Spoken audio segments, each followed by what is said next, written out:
The Mysterious Stranger. Chapter 1. It was in 1590, winter.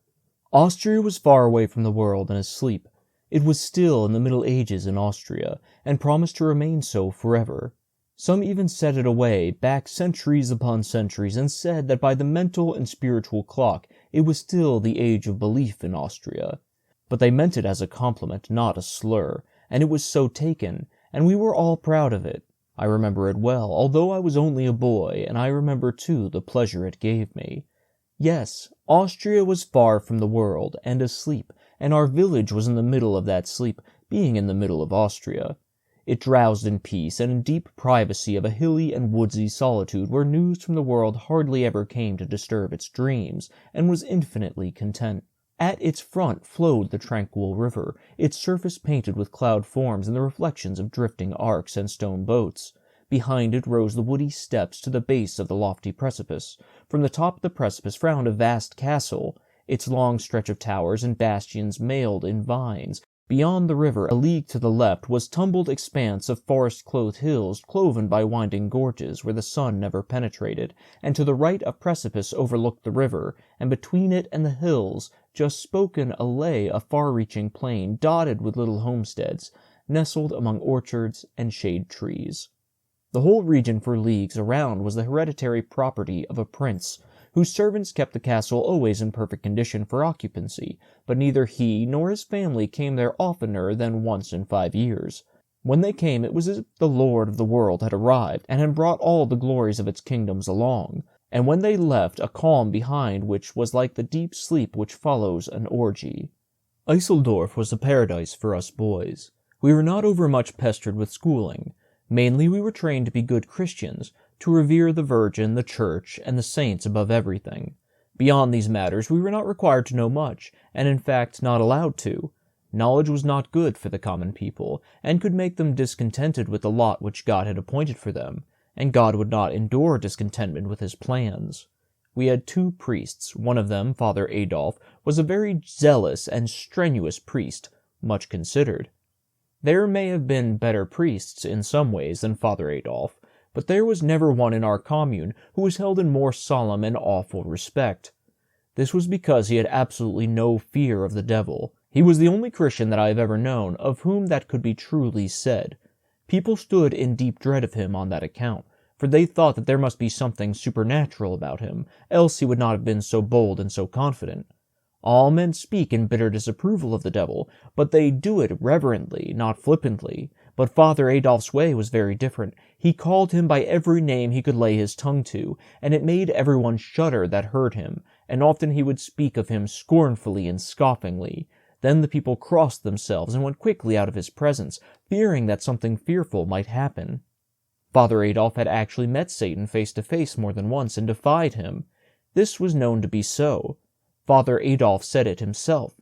He never made any secret of it, but spoke it right out, and that he was speaking true there was proof in at least one instance, for on that occasion he quarreled with the enemy and intrepidly threw his bottle at him, and there, upon the wall of his study, was the ruddy splotch where it struck and broke. But it was Father Peter, the other priest, that we all loved best and were sorriest for. Some people charged him with talking around in conversation that God was all goodness, and would find a way to save all his poor human children. It was a horrible thing to say, but there was never any absolute proof that Father Peter said it, and it was out of character for him to say it too, for he was always good and gentle and truthful. He wasn't charged with saying it in the pulpit, where all the congregation could hear and testify, but only outside in talk, and it is easy for enemies to manufacture that. Father Peter had an enemy, and a very powerful one, the astrologer who lived in a tumbled old tower up the valley, and put in his nights studying the stars. Everyone knew he could foretell wars and famines, though that was not so hard, for there was always a war, and generally a famine somewhere.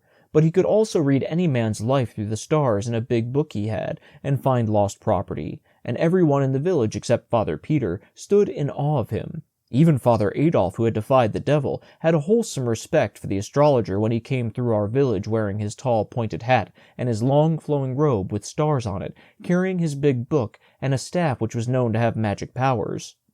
The bishop himself sometimes listened to the astrologer, it was said, for besides studying the stars and prophesying, the astrologer made a great show of piety, which would impress the bishop, of course.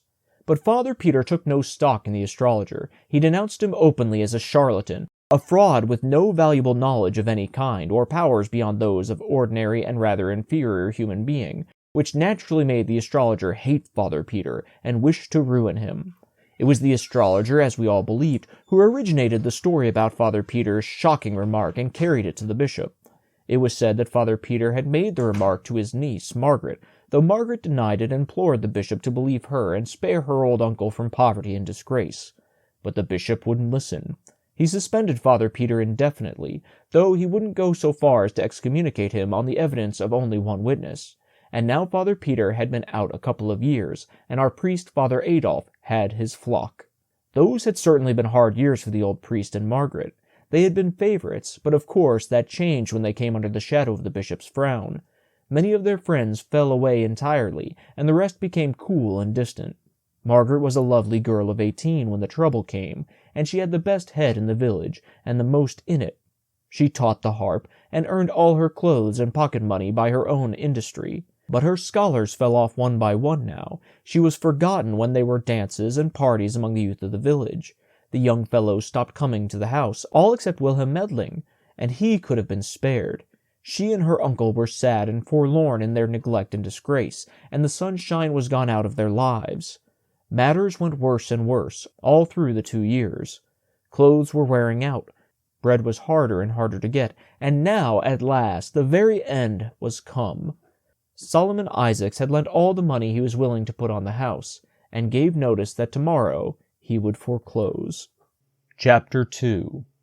3 of us boys were always together, and had been so from the cradle, being fond of one another from the beginning, and this affection deepened as the years went on. Nicholas Baumann, the son of the principal judge of the local court; Seppi Wohlmeyer, son of the keeper of the principal inn, the Golden Stag, which had a nice garden with shade trees reaching down to the riverside, and pleasure boats for hire; and I was the third, Theodore Fischer, son of the church organist, who was also leader of the village musicians, teacher of the violin, composer, tax collector of the commune, sexton, and in other ways a useful citizen, and respected by all. We knew the hills and the woods as well as the birds knew them, for we were always roaming them when we had leisure, at least, when we were not swimming or boating or fishing, or playing on the ice or sliding downhill. And we had the run of the castle park, and very few had that. It was because we were pets of the oldest serving man in the castle, Felix Brandt, and we often went there nights, to hear him talk about old times and strange things, and to smoke with him. He taught us that, and to drink coffee, for he had served in the wars and was at the siege of Vienna, and there when the Turks were defeated and driven away, among the captured things were bags of coffee, and the Turkish prisoners explained the character of it and how to make a pleasant drink out of it, and now he always kept coffee by him, to drink himself, and also to astonish the ignorant with. When it stormed, he kept us all night, and while it thundered and lightened outside, he told us about ghosts and horrors of every kind, and of battles and murders and mutilations, and such things, and made it pleasant and cozy inside, and he told these things from his own experience largely. He had seen many ghosts in his time, and witches and enchanters, and he was lost in a fierce storm at midnight in the mountains, and by the glare of the lightning had seen the wild huntsman rage on the blast, with his spectre dogs chasing after him through the driving cloud-rack. Also he had seen an incubus once, and several times he had seen the great bat that sucks the blood from the necks of people while they sleep, fanning them softly with its wings, and so keeping them drowsy till they die. He encouraged us not to fear supernatural things, such as ghosts, and said they did no harm, but only wandered about because they were lonely and distressed and wanted kindly notice and compassion, and in time we learned not to be afraid, and even went down with him in the night to the haunted chamber in the dungeons of the castle. The ghost appeared only once, and it went by very dim to the sight, and floated noiseless through the air, and then disappeared. And we scarcely trembled. He had taught us so well. He said it came up sometimes in the night and woke him by passing its clammy hand over his face, but it did him no hurt. It only wanted sympathy and notice. But the strangest thing was that he had seen angels, actual angels out of heaven, and had talked with them. They had no wings and wore clothes, and talked and looked and acted just like any natural person, and you would never know them for angels except for the wonderful things they did which a mortal could not do, and the way they suddenly disappeared while you were talking with them, which was also a thing which no mortal could do. He said they were pleasant and cheerful, not gloomy and melancholy like ghosts. It was after that kind of talk one May night that we got up the next morning and had a good breakfast with him, and then went down and crossed the bridge and went up into the hills on the left to a woody hilltop, which was a favorite place of ours, and there we stretched out on the grass in the shade to rest and smoke and talk over these strange things, for they were in our minds yet and impressing us. But we couldn't smoke because we'd been heedless and left our flint and steel behind. Soon there came a youth strolling towards us through the trees, and he sat down and began to talk in a friendly way, just as if he knew us. But we did not answer him, for he was a stranger and we were not used to strangers, and were shy of them. He had new and good clothes on, and was handsome, and had a winning face and a pleasant voice, and was easy and graceful and unembarrassed, not slouchy and awkward and diffident like other boys. We wanted to be friendly with him, but didn't know how to begin. Then I thought of the pipe, and wondered if it would be taken as kindly meant if I offered it to him. But I remembered that we had no fire, so I was sorry and disappointed. But he looked up bright and pleased, and said, "Fire? Oh, that is easy. I will furnish it." I was so astonished I couldn't speak, for I had not said anything. He took the pipe and blew his breath on it, and the tobacco glowed red, and spirals of blue smoke rose up. We jumped up and were going to run, for that was natural.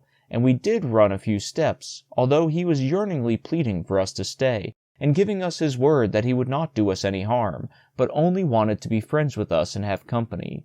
So we stopped and stood, and wanted to go back, being full of curiosity and wondered, but afraid to venture.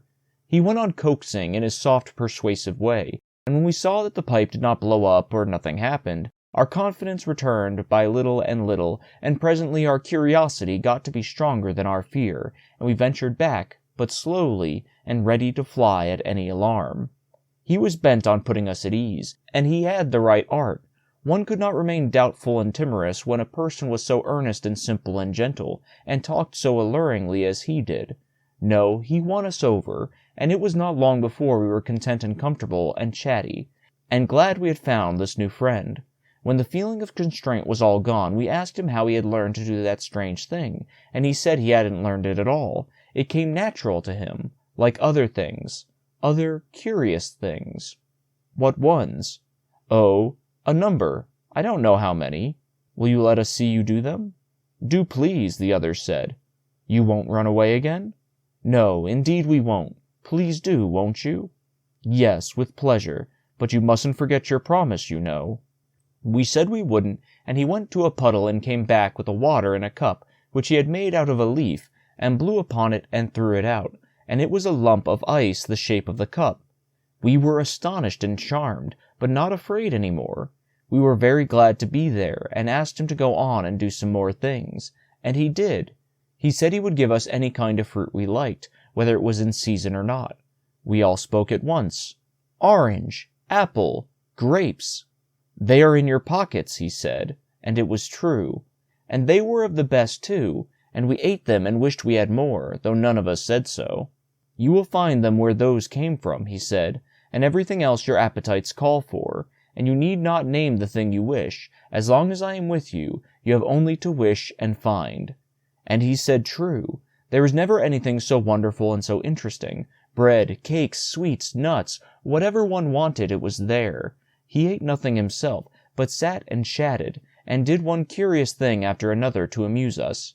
He made a tiny toy squirrel out of clay, and it ran up a tree and sat on a limb overhead and barked down at us. Then he made a dog that was not much larger than a mouse, and it treed the squirrel, and danced about the tree, excited and barking, and was alive as any dog could be. It frightened the squirrel from tree to tree, and followed it up until both were out of sight in the forest. He made birds out of clay and set them free, and they flew away singing. At last I made bold to ask him to tell us who he was. An angel, he said, quite simply, and set another bird free and clapped his hands and made it fly away. A kind of awe fell upon us when we heard him say that, and we were afraid again. But he said we need not be troubled. There was no occasion for us to be afraid of an angel, and he liked us anyway. He went on chatting as simply and unaffectedly as ever, and while he talked he made a crowd of little men and women the size of your finger, and they went diligently to work, and cleared and leveled off a space a couple of yards square in the grass, and began to build a cunning little castle in it, the women mixing the mortar and carrying it up the scaffoldings in pails on their heads, just as our workwomen have always done, and the men laying the courses of masonry, 500 of these toy people swarming briskly about and working diligently, and wiping the sweat off their faces as natural as life. In the absorbing interest of watching those 500 little people make the castle grow step by step, and course by course, and take shape and symmetry, that feeling and awe soon passed away, and we were quite comfortable and at home again. We asked if we might make some people, and he said yes, and told Seppi to make some cannon for the walls, and told Nicholas to make some halberdiers, with breastplates and greaves and helmets, and I was to make some cavalry, with horses, and in allotting these tasks he called us by our names, but did not say how he knew them.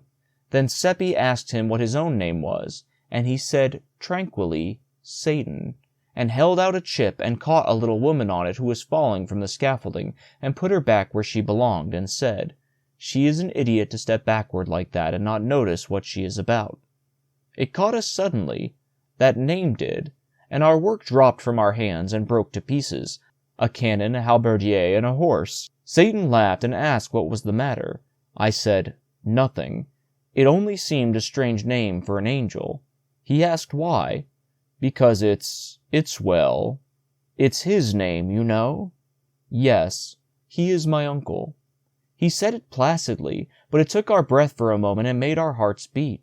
He did not seem to notice that, but mended our halberdiers and things with a touch, handing them to us finished, and said, "Don't you remember? He was an angel himself once." "Yes, it's true," said Seppi. "I didn't think of that. Before the fall he was blameless." "Yes," said Nicholas. "He was without sin." "It is a good family, ours," said Satan. "There is not a better. He is the only member of it that has ever sinned." I should not be able to make any one understanding how exciting it all was. You know that kind of quiver that trembles around through you when you are seeing something so strange and enchanting and wonderful that it is just a fearful joy to be alive and to look at. And you know how you gaze, and your lips turn dry and your breath comes short, but you wouldn't be anywhere but there, not for the world. I was bursting to ask one question. I had it on my tongue's end and couldn't hardly hold it back, but I was ashamed to ask it. It might be a rudeness. Satan set an ox down that he had been making, and smiled up at me and said, "It wouldn't be a rudeness, and I should forgive it if it was. Have I seen him? Millions of times. From the time that I was a little child 1,000 years old, I was his second favorite among the nursery angels of our blood and lineage. To use a human phrase, yes, from that time until the fall, 8,000 years, measured as you count time."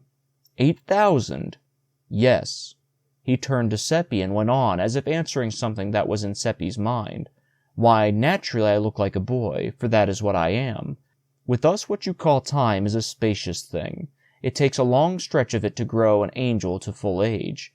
There was a question in my mind, and he turned to me and answered it. I am 16,000 years old, counting as you count. Then he turned to Nicholas and said, "No, the fall did not affect me nor the rest of the relationship. It was only he that I was named for who ate of the fruit of the tree, and then beguiled the man and the woman with it. We others are still ignorant of sin. We are not able to commit it. We are without blemish, and shall abide in that estate always. Two of the little workmen were quarreling, and in buzzing little bumblebee voices they were cursing and swearing at each other. Now came blows and blood. Then they locked themselves together in a life-and-death struggle. Satan reached out his hand and crushed the life out of them with his fingers, threw them away, wiped the red from his fingers on his handkerchief, and went on talking where he had left off. We cannot do wrong. Neither have we any disposition to do it, for we do not know what it is. It seemed a strange speech in the circumstances, but we barely noticed that. We were so shocked and grieved at the wanton murder he had just committed, for murder it was. That was its true name, and it was without palliation or excuse, for the men had not wronged him in any way. It made us miserable, for we loved him, and had thought him so noble and so beautiful and gracious, and had honestly believed he was an angel, and to have him do this cruel thing, it lowered him so, and we had had such pride in him. He went right on talking, just as if nothing had happened, telling us about his travels and the interesting things he had seen in the big worlds of our solar system, and of other solar systems far away in the remoteness of space, and about the customs of the immortals that inhabit them, somehow fascinating us, enchanting us, charming us in spite of the pitiful scene that was now under our eyes, for the wives of the little dead men had found the crushed and shapeless bodies, and were crying over them, and sobbing and lamenting, and a priest was kneeling there with his hands crossed upon his breast, praying, and crowds of pitying friends were massed about them, reverently uncovered, with their bare heads bowed, and many with the tears running down. A scene which Satan paid no attention to until a small noise of the weeping and praying began to annoy him. Then he reached out and took the heavy board seat of our swing, and brought it down and mashed all those people into the earth, just as they had been flies, and went on talking just the same. An angel, and kill a priest? An angel who did not know how to do wrong, and yet destroys in cold blood hundreds of helpless poor men and women who had never done him any harm. It made us sick to see that awful deed, and to think that none of those poor creatures was prepared except the priest, for none of them had ever heard a mass or seen a church. And we were witnesses. We had seen these murders done, and it was our duty to tell, and let the law take its course. But he went on talking right along, and worked his enchantments upon us again with the fatal music of his voice. He made us forget everything. We could only listen to him, and love him, and be his slaves, to do with us as he would. He made us drunk with the joy of being with him, and of looking into the heaven of his eyes, and of feeling the ecstasy that thrilled along our veins from the touch of his hand. Chapter 3. The stranger had seen everything, he had been everywhere, he knew everything, and he forgot nothing. What another must study he learned at a glance. There were no difficulties for him. And he made things live before you when he told about them. He saw the world made. He saw Adam created. He saw Samson surge against the pillars and bring the temple down in ruins about him. He saw Caesar's death. He told of the daily life in heaven. He had seen the damned writhing in the red waves of hell. He made us see all these things, and it was as if we were on the spot and looking at them with our own eyes, and we felt them too, but there is no sign that they were anything to him beyond mere entertainments. Those visions of hell, those poor babes, and women, and girls, and lads, and men shrieking and supplicating in anguish. Why? We could hardly bear it, but he was as bland about it as if it had been so many imitation rats in an artificial fire. And always, when he was talking about men and women here on earth, and their doings, even their grandest and sublimest, we were secretly ashamed, for his manner showed that to him they and their doings were of paltry poor consequence. Often you would think he was talking about flies, if you didn't know. Once he even said in so many words that our people down here were quite interesting to him, notwithstanding that they were so dull and ignorant and trivial and conceited, and so diseased and rickety, and such a shabby, poor, worthless lot all round. He said it in a quite matter-of-course way, and without bitterness, just as a person might talk about bricks or manure or any other thing that was of no consequence and hadn't feelings. I could see he meant no offense, but in my thoughts I set it down as not very good manners. Manners, he said? Why, it is merely the truth, and truth is good manners. Manners are a fiction. The castle is done. Do you like it? Anyone would have been obliged to like it. It was lovely to look at. It was so shapely and fine, so cunningly perfect in all its particulars, even to the little flags waving from the turrets. Satan said we must put the artillery in place now, and station the halberdiers and display the cavalry. Our men and horses were a spectacle to see, and they were so little like what they were intended for of course we had no art in making such things. Satan said they were the worst he had seen, and when he touched them and made them alive, it was just ridiculous the way they acted, on account of their legs not being of uniform lengths. They reeled and sprawled around as if they were drunk, and endangered everybody's lives around them, and finally fell over and lay helpless and kicking. It made us all laugh, though it was a shameful thing to see. The guns were charged with dirt, to fire a salute, but they were so crooked and so badly made that they all burst when they went off, and killed some of the gunners and crippled the others. Satan said we would have a storm now and an earthquake if we liked, but we must stand off a piece, out of danger. We wanted to call the people away too, but he said never mind them, they were of no consequence, and we could make more, some time or other, if we needed them. A small storm cloud began to settle down black over the castle, and the miniature lightning and thunder began to play, and the ground to quiver, and the wind to pipe and wheeze, and the rain to fall, and all the people flocked into the castle for shelter. The cloud settled down blacker and blacker, and one could see the castle only dimly through it. The lightning blazed out flash upon flash, and pierced the castle and set it on fire, and the flames shone out red and fierce through the cloud, and the people came flying out, shrieking, but Satan brushed them back, paying no attention to our begging and crying and imploring. And in the midst of the howling of the wind and volleying of the thunder, the magazine blew up, the earthquake rent the ground wide, and the castle's wreck and ruin tumbled into the chasm, which swallowed it from sight and closed upon it with all that innocent life, not one of the 500 poor creatures escaping.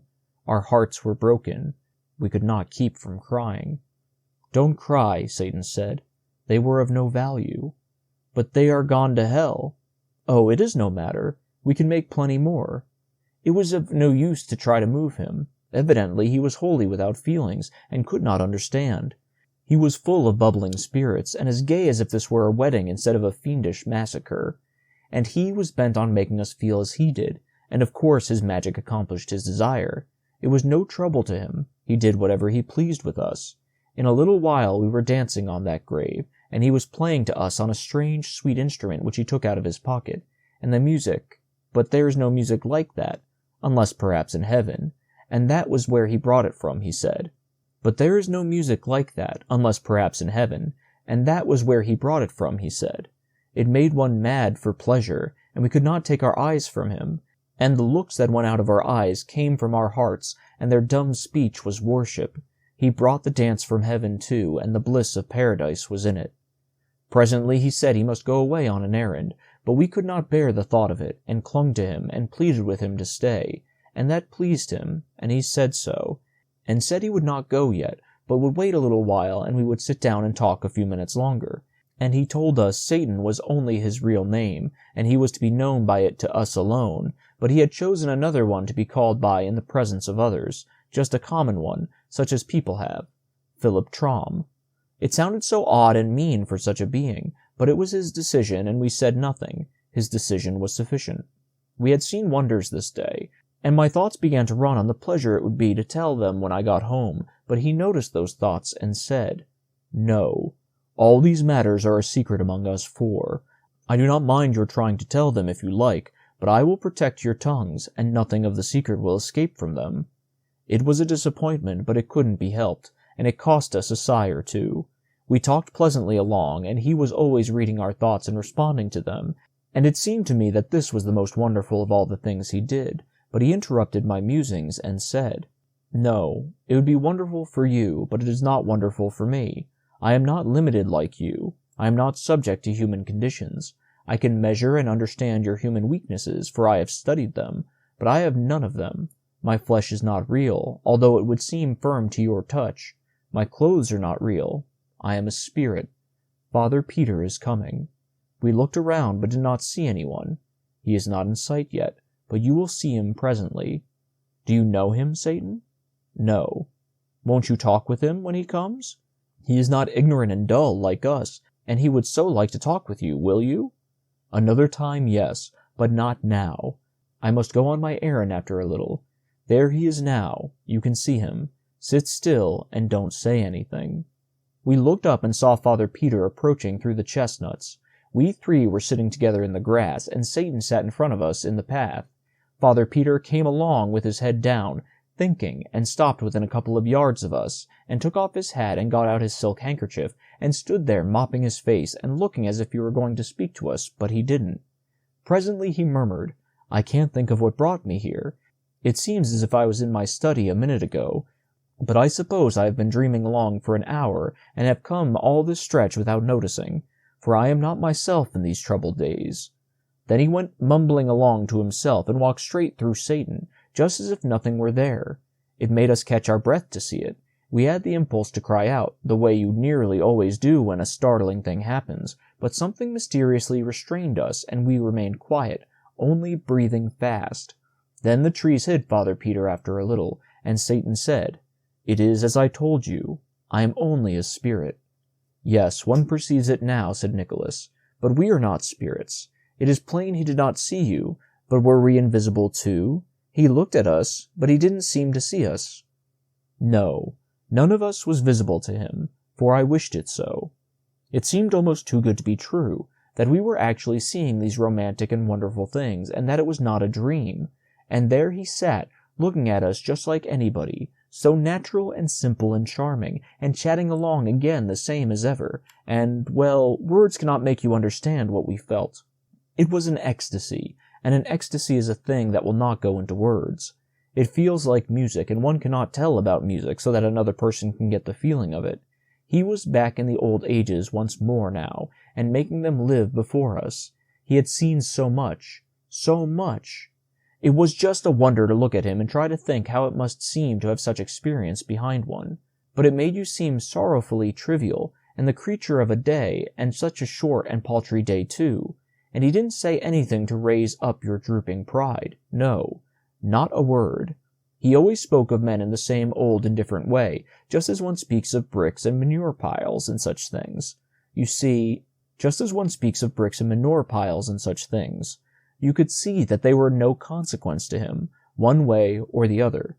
He didn't mean to hurt us, you could see that, just as we didn't mean to insult a brick when we disparage it. A brick's emotions are nothing to us. It never occurs to us to think whether it has any or not. Once, when he was bunching the most illustrious kings and conquerors and poets and prophets and pirates and beggars together, just a brick pile, I was shamed into putting in a word for man, and asked him why he made so much difference between men and himself. He had to struggle with that a moment. He didn't seem to understand how I could ask such a strange question. Then he said, "The difference between man and me? The difference between a mortal and an immortal? Between a cloud and a spirit?" He picked up a wood louse that was creeping along a piece of bark. "What is the difference between Caesar and this?" I said, "One cannot compare things which by their nature and by the interval between them are not comparable." "You have answered your own question," he said. "I will expand it. Man is made of dirt. I saw him made. I am not made of dirt. Man is a museum of diseases, a home of impurities. He comes today and is gone tomorrow. He begins as dirt and departs as stench. I am of the aristocracy of the imperishables, and man has the moral sense. You understand. He has the moral sense. That would seem to be the difference enough between us, all by itself." He stopped there, as if that settled the matter. I was sorry, for at that time I had but a dim idea of what the moral sense was. I merely knew that we were proud of having it, and when he talked like that about it, it wounded me, and I felt as a girl feels who thinks her dearest finery is being admired, and then overhears strangers making fun of it. For a while we were all silent, and I, for one, was depressed. Then Satan began to chat again, and soon he was sparkling along in such a cheerful and vivacious vein that my spirits rose once more. He told some very cunning things that put us in a gale of laughter, and when he was telling about the time that Samson had tied the torches to the foxes' tails and set them loose in the Philistines' corn, and Samson sitting on the fence, slapping his thighs and laughing, with tears running down his cheeks, and lost his balance and fell off the fence, the memory of that picture got him laughing too, and we did have a most lovely and jolly time. By the by, he said, "I am going on my errand now." "Don't," we all said. "Don't go. Stay with us. You won't come back." "Yes, I will. I give you my word." "When? Tonight? Say when." "It won't be long. You'll see. We like you, and I like you, and as a proof of it I will show you something fine to see. Usually when I go I merely vanish, but now I will dissolve myself and let you see me do it." He stood up, and it was quickly finished. He thinned away and thinned away until he was a soap bubble, except that he kept his shape. You could see the bushes through him as clearly as you see things through a soap bubble, and all over him played and flashed the delicate iridescent colors of the bubble, and along with them was that thing shaped like a window sash which you always see on the globe of the bubble. You have always seen a bubble strike the carpet and lightly bound along 2 or 3 times before it bursts. He did that. He sprang, touched the grass, bounded, floated along, touched again, and so on, and presently exploded. Poof! And in his place was vacancy. It was a strange and beautiful thing to see. We did not say anything, but sat wondering and dreaming and blinking, and finally Seppi roused up and said, mournfully sighing, "I suppose none of it has happened." Nicholas sighed and said about the same. I was miserable to hear them say it, for it was the same cold fear that was in my own mind. Then we saw poor old Father Peter wandering along back, with his head bent down, searching the ground. When he was pretty close to us, he looked up and saw us, and said, "How long have you been here, boys?" "A little while, Father." "Then it is since I came by, and maybe you can help me. Did you come by the path?" "Yes, Father." "That is good. I came the same way. I have lost my wallet. There wasn't much in it, but a very little is much to me, for it was all I had. Suppose you haven't seen anything of it?" "No, Father, but we will help you hunt." "It is what I was going to ask you. Why, here it is." We hadn't noticed it, yet it lay right where Satan stood when he began to melt, if he did melt, and it wasn't a delusion. Father picked it up and looked very much surprised. "It is mine," he said, "but not the contents. This is fat. Mine was flat. Mine was light. This is heavy." He opened it. It was stuffed as full as it could hold with gold coins. He let us gaze our fill, and of course we did gaze, for we had never seen so much money at one time before. All our mouths came open to say, "Satan did it," but nothing came out. There it was, you see. We couldn't tell what Satan didn't want told. He had said so himself. "Boys, did you do this?" It made us laugh, and it made him laugh too, as soon as he thought what a foolish question it was. "Who has been here?" Our mouths came open to answer, but stood for a moment, because we couldn't say nobody, for it wouldn't be true, and the right word didn't seem to come. Then I thought of the right one, and said it. "Not a human being." "That is so," said the others, and let their mouths go shut.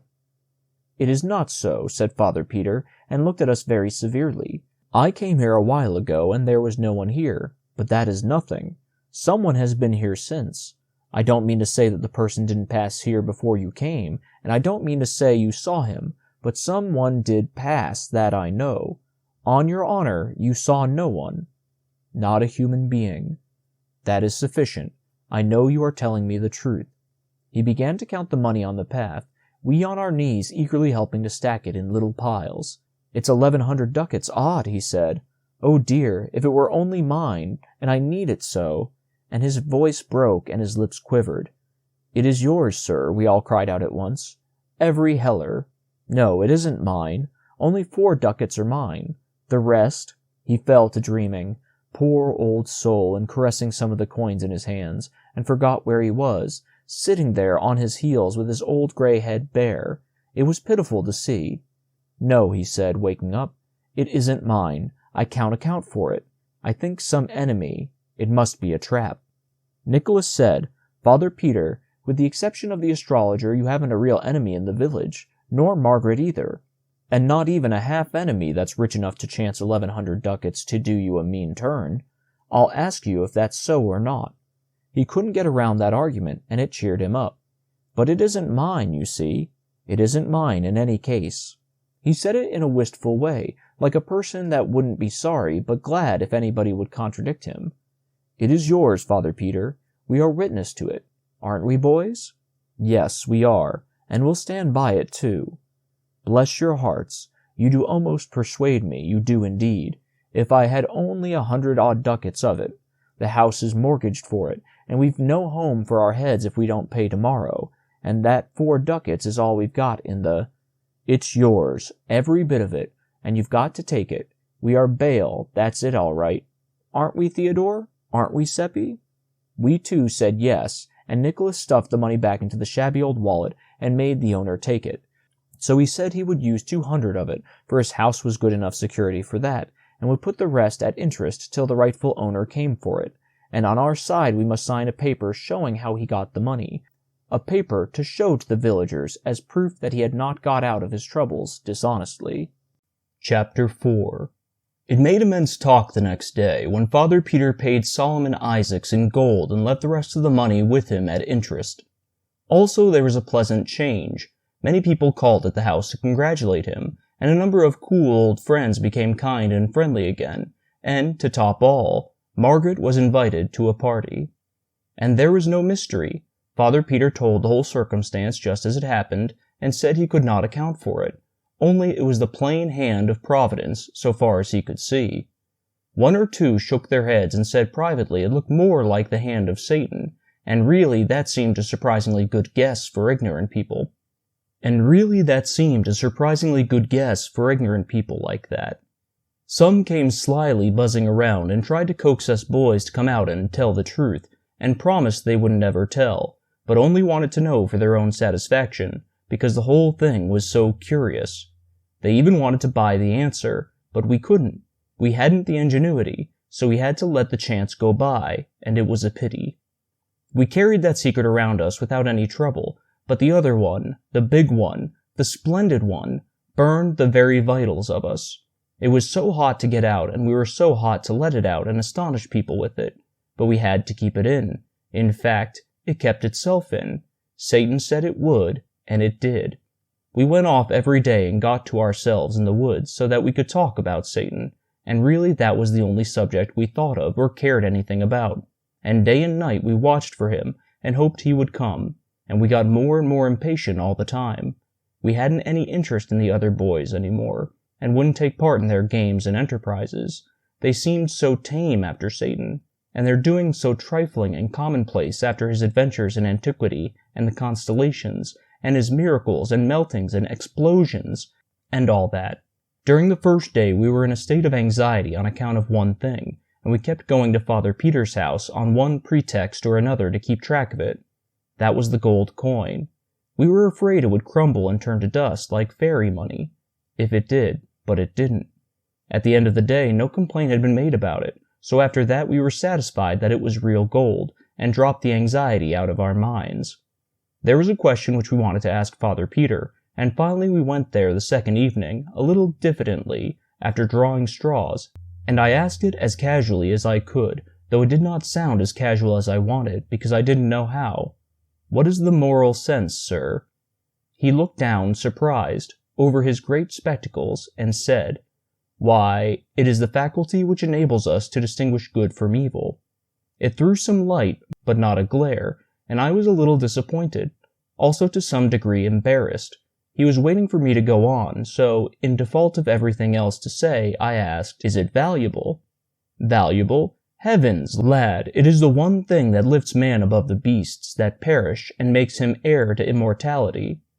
This did not remind me of anything further to say, so I got out, with the other boys, and we went away with that indefinite sense you often had of being filled but not fatted. They wanted me to explain, but I was tired. We passed out through the parlor, and there was Margaret at the spinning teaching Marie Luger. So one of the deserting pupils was back, and an influential one too. The others would follow. Margaret jumped up and ran and thanked us again, with tears in her eyes. This was the third time, for saving her and her uncle from being turned into the street, and we told her again we hadn't done it, but that was her way. She never could be grateful enough for anything a person did for her, so we let her have her say, and as we passed through the garden, there was Wilhelm Meldling sitting there waiting, for it was getting toward the edge of the evening, and he would be asking Margaret to take a walk along the river with him when she was done with the lesson. He was a young lawyer, and succeeding fairly well in working his way along little by little. He was very fond of Margaret, and she of him. He had not deserted along with the others, but had stood his ground all through. His faithfulness was not lost on Margaret and her uncle. He hadn't so very much talent, but he was handsome and good, and these are a kind of talents themselves, and help along. He asked us how the lesson was getting along, and we told him it was about done. And maybe it was so. We didn't know anything about it, but we judged it would please him, and it did, and it didn't cost us anything. Chapter 5. On the fourth day comes the astrologer from his crumbling old tower up in the valley, where he had heard the news, I reckon. He had a private talk with us, and we told him what we could, for we were mightily in dread of him. He sat there studying and studying a while to himself. Then he asked, "How many ducats did you say?" 1107, sir. Then he said, as if he were talking to himself, "It is very singular, yes, very strange, a curious coincidence. Then he began to ask questions and went over the whole ground from the beginning, we answering. By and by he said, 1,106 ducats. It is a large sum. 7, said Seppi, correcting him. Oh, 7, was it? Of course a ducat more or less isn't of consequence, but you said 1,106 before. It would not have been safe for us to say he was mistaken, but we knew he was. Nicholas said, We ask pardon for the mistake, but we meant to say 7. Oh, it is no matter, lad. It was merely that I noticed the discrepancy. It is several days, and you cannot be expected to remember precisely. One is apt to be inexact when there is no particular circumstance to impress the count upon the memory. But there was one, sir, said Seppi eagerly. What was it, my son? Asked the astrologer indifferently. First we all counted the piles of coin, each in turn, and all made it the same, 1,106. But I had slipped one out, for fun, when the count began, and now I slipped it back and said, I think there is a mistake. There are 1,107. Let us count again. We did, and of course I was right. They were astonished. Then I told how it came about. The astrologer asked us if this was so, and we said it was. That settles it, he said. I know the thief now. Lads, the money was stolen. Then he went away, leaving us very much troubled, and wondering what he could mean. In about an hour we found out, for by that time it was all over the village that Father Peter had been arrested for stealing a great sum of money from the astrologer. Everybody's tongue was loose and going. Many said it was not in Father Peter's character, and must be a mistake. But the others shook their heads and said misery and want could drive a suffering man to almost anything. About one detail there were no differences. All agreed that Father Peter's account of how the money came into his hands was just about unbelievable. It had such an impossible look. They said it might have come into the astrologer's hands in some such way, but into Father Peter's, never. Our characters began to suffer now.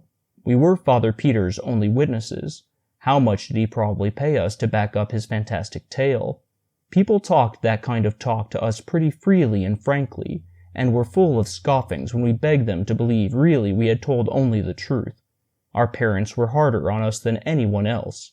Our fathers said we were disgracing our families, and they commanded us to purge ourselves of our lie, and there was no limit to their anger when we continued to say we had spoken true. Our mothers cried over us and begged us to give back our bribe and get back our honest names and save our families from shame, and come out and honorably confess. And at last we were so worried and harassed that we tried to tell the whole thing, Satan and all, but no, it wouldn't come out. We were hoping and longing all the time that Satan would come and help us out of our trouble, but there was no sign of him. Within an hour after the astrologer's talk with us, Father Peter was in prison and the money sealed up and in the hands of the officers of the law. The money was in a bag, and Solomon Isaac said he had not touched it since he had counted it. His oath was taken that it was the same money and that the amount was 1,107 ducats.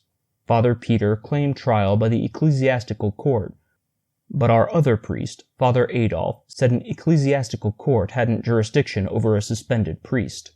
The bishop upheld him. That settled it. The case would go to trial in the civil court. The court would not sit for some time to come. Wilhelm Medling would be Father Peter's lawyer and do the best he could, of course, but he told us privately that a weak case on his side and all the power and prejudice on the other made the outlook bad. So Margaret's new happiness died a quick death. No friends came to condole with her, and none were expected. An unsigned note withdrew her invitation to the party. There would be no scholars to take lessons. How could she support herself? She could remain in the house, for the mortgage was paid off, though the government and not poor Solomon Isaacs had the mortgage money in its grip for the present. Old Ursula, who was cook, chambermaid, housekeeper, laundress, and everything else for Father Peter, and had been Margaret's nurse in early years, said God would provide. But she said that from habit, for she was a good Christian. She meant to help in the providing, to make sure, if she could find a way. We boys wanted to go and see Margaret and show friendliness for her, but our parents were afraid of offending the community and wouldn't let us. The astrologer was going around inflaming everybody against Father Peter, and saying he was an abandoned thief and had stolen 1,107 gold ducats from him. He said he knew he was a thief from that fact, for it was exactly the sum he had lost and which Father Peter pretended he had found. In the afternoon of the 4th day after the catastrophe, old Ursula appeared at our house and asked for some washing to do, and begged my mother to keep this secret, to save Margaret's pride, who would stop this project if she found it out. Yet Margaret had not enough to eat and was growing weak.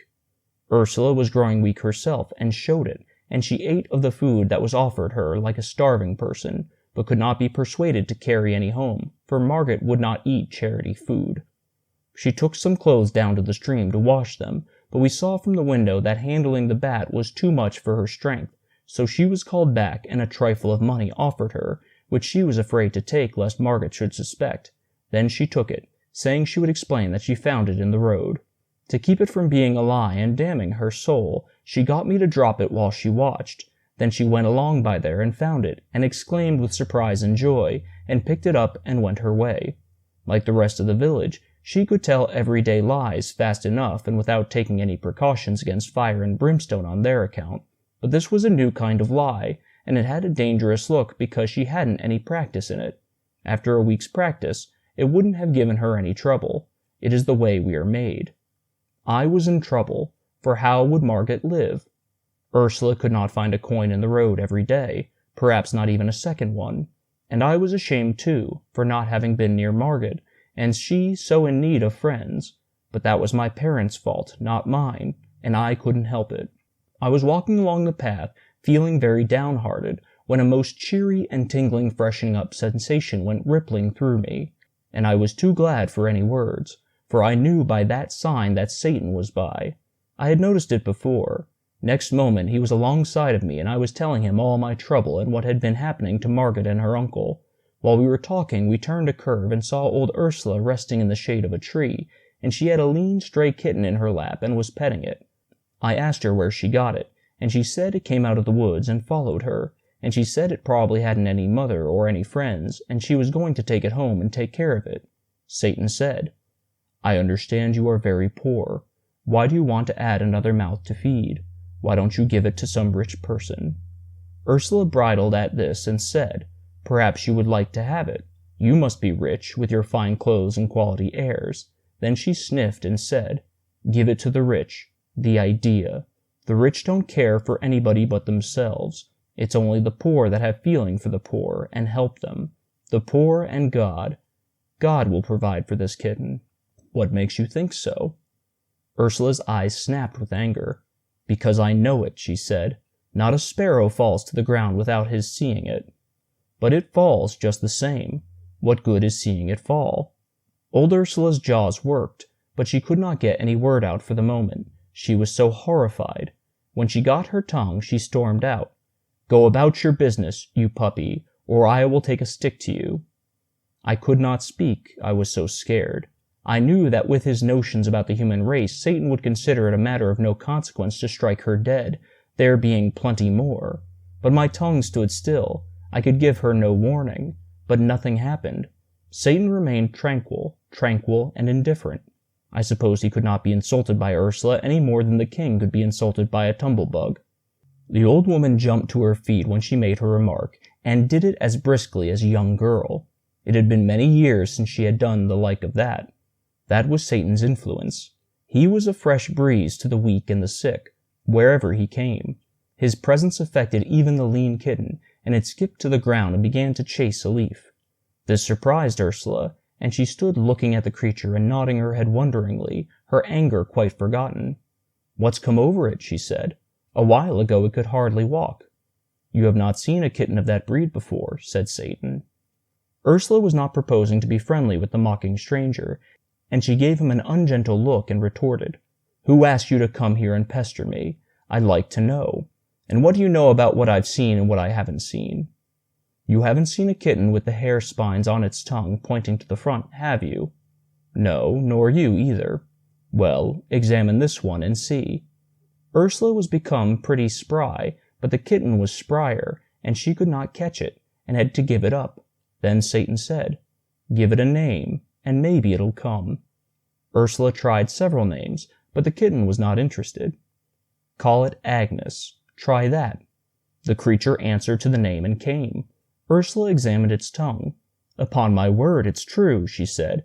"I have not seen this kind of cat before. Is it yours?" "No." "Then how did you know its name so pat?" "Because all cats of that breed are named Agnes. They will not answer to any other." Ursula was impressed. "It is the most wonderful thing." Then a shadow of trouble came into her face, for her superstitions were aroused, and she reluctantly put the creature down, saying, "I suppose I must let it go. I am not afraid, no, not exactly that, though the priest, well, I've heard people, indeed, many people, and besides, it is quite well now and can take care of itself." She sighed and turned to go, murmuring, "It is such a pretty one, too, and would be such company, and the house is so sad and lonesome these troubled days. Miss Margaret so mournful and just a shadow, and the old master shut up in jail." "It seems a pity not to keep it," said Satan. Ursula turned quickly, just as if she were hoping someone would encourage her. "Why?" she asked wistfully. "Because this breed brings luck." "Does it? Is it true? Young man, do you know it to be true? How does it bring luck?"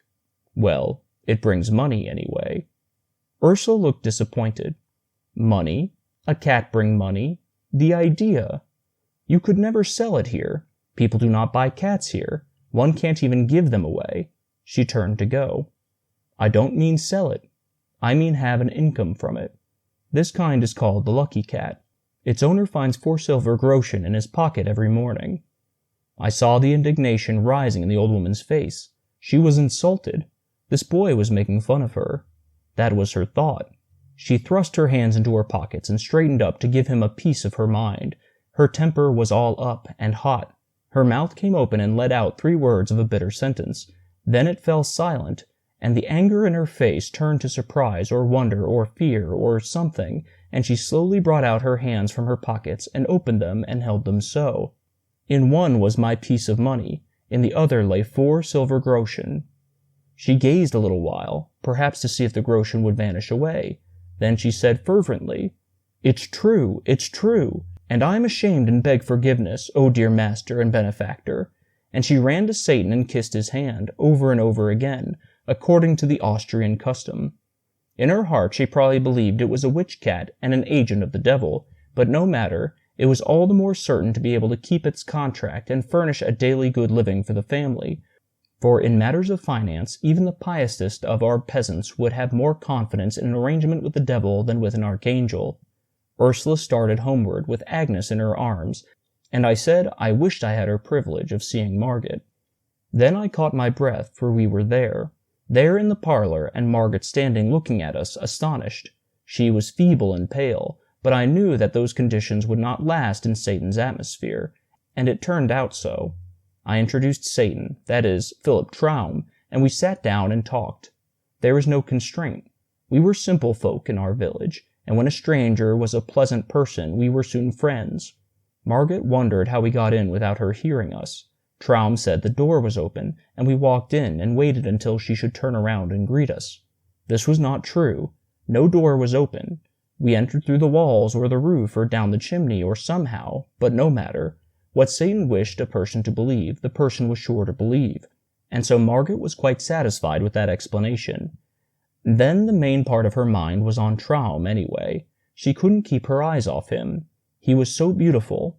That gratified me and made me proud. I hoped he would show off some, but he didn't.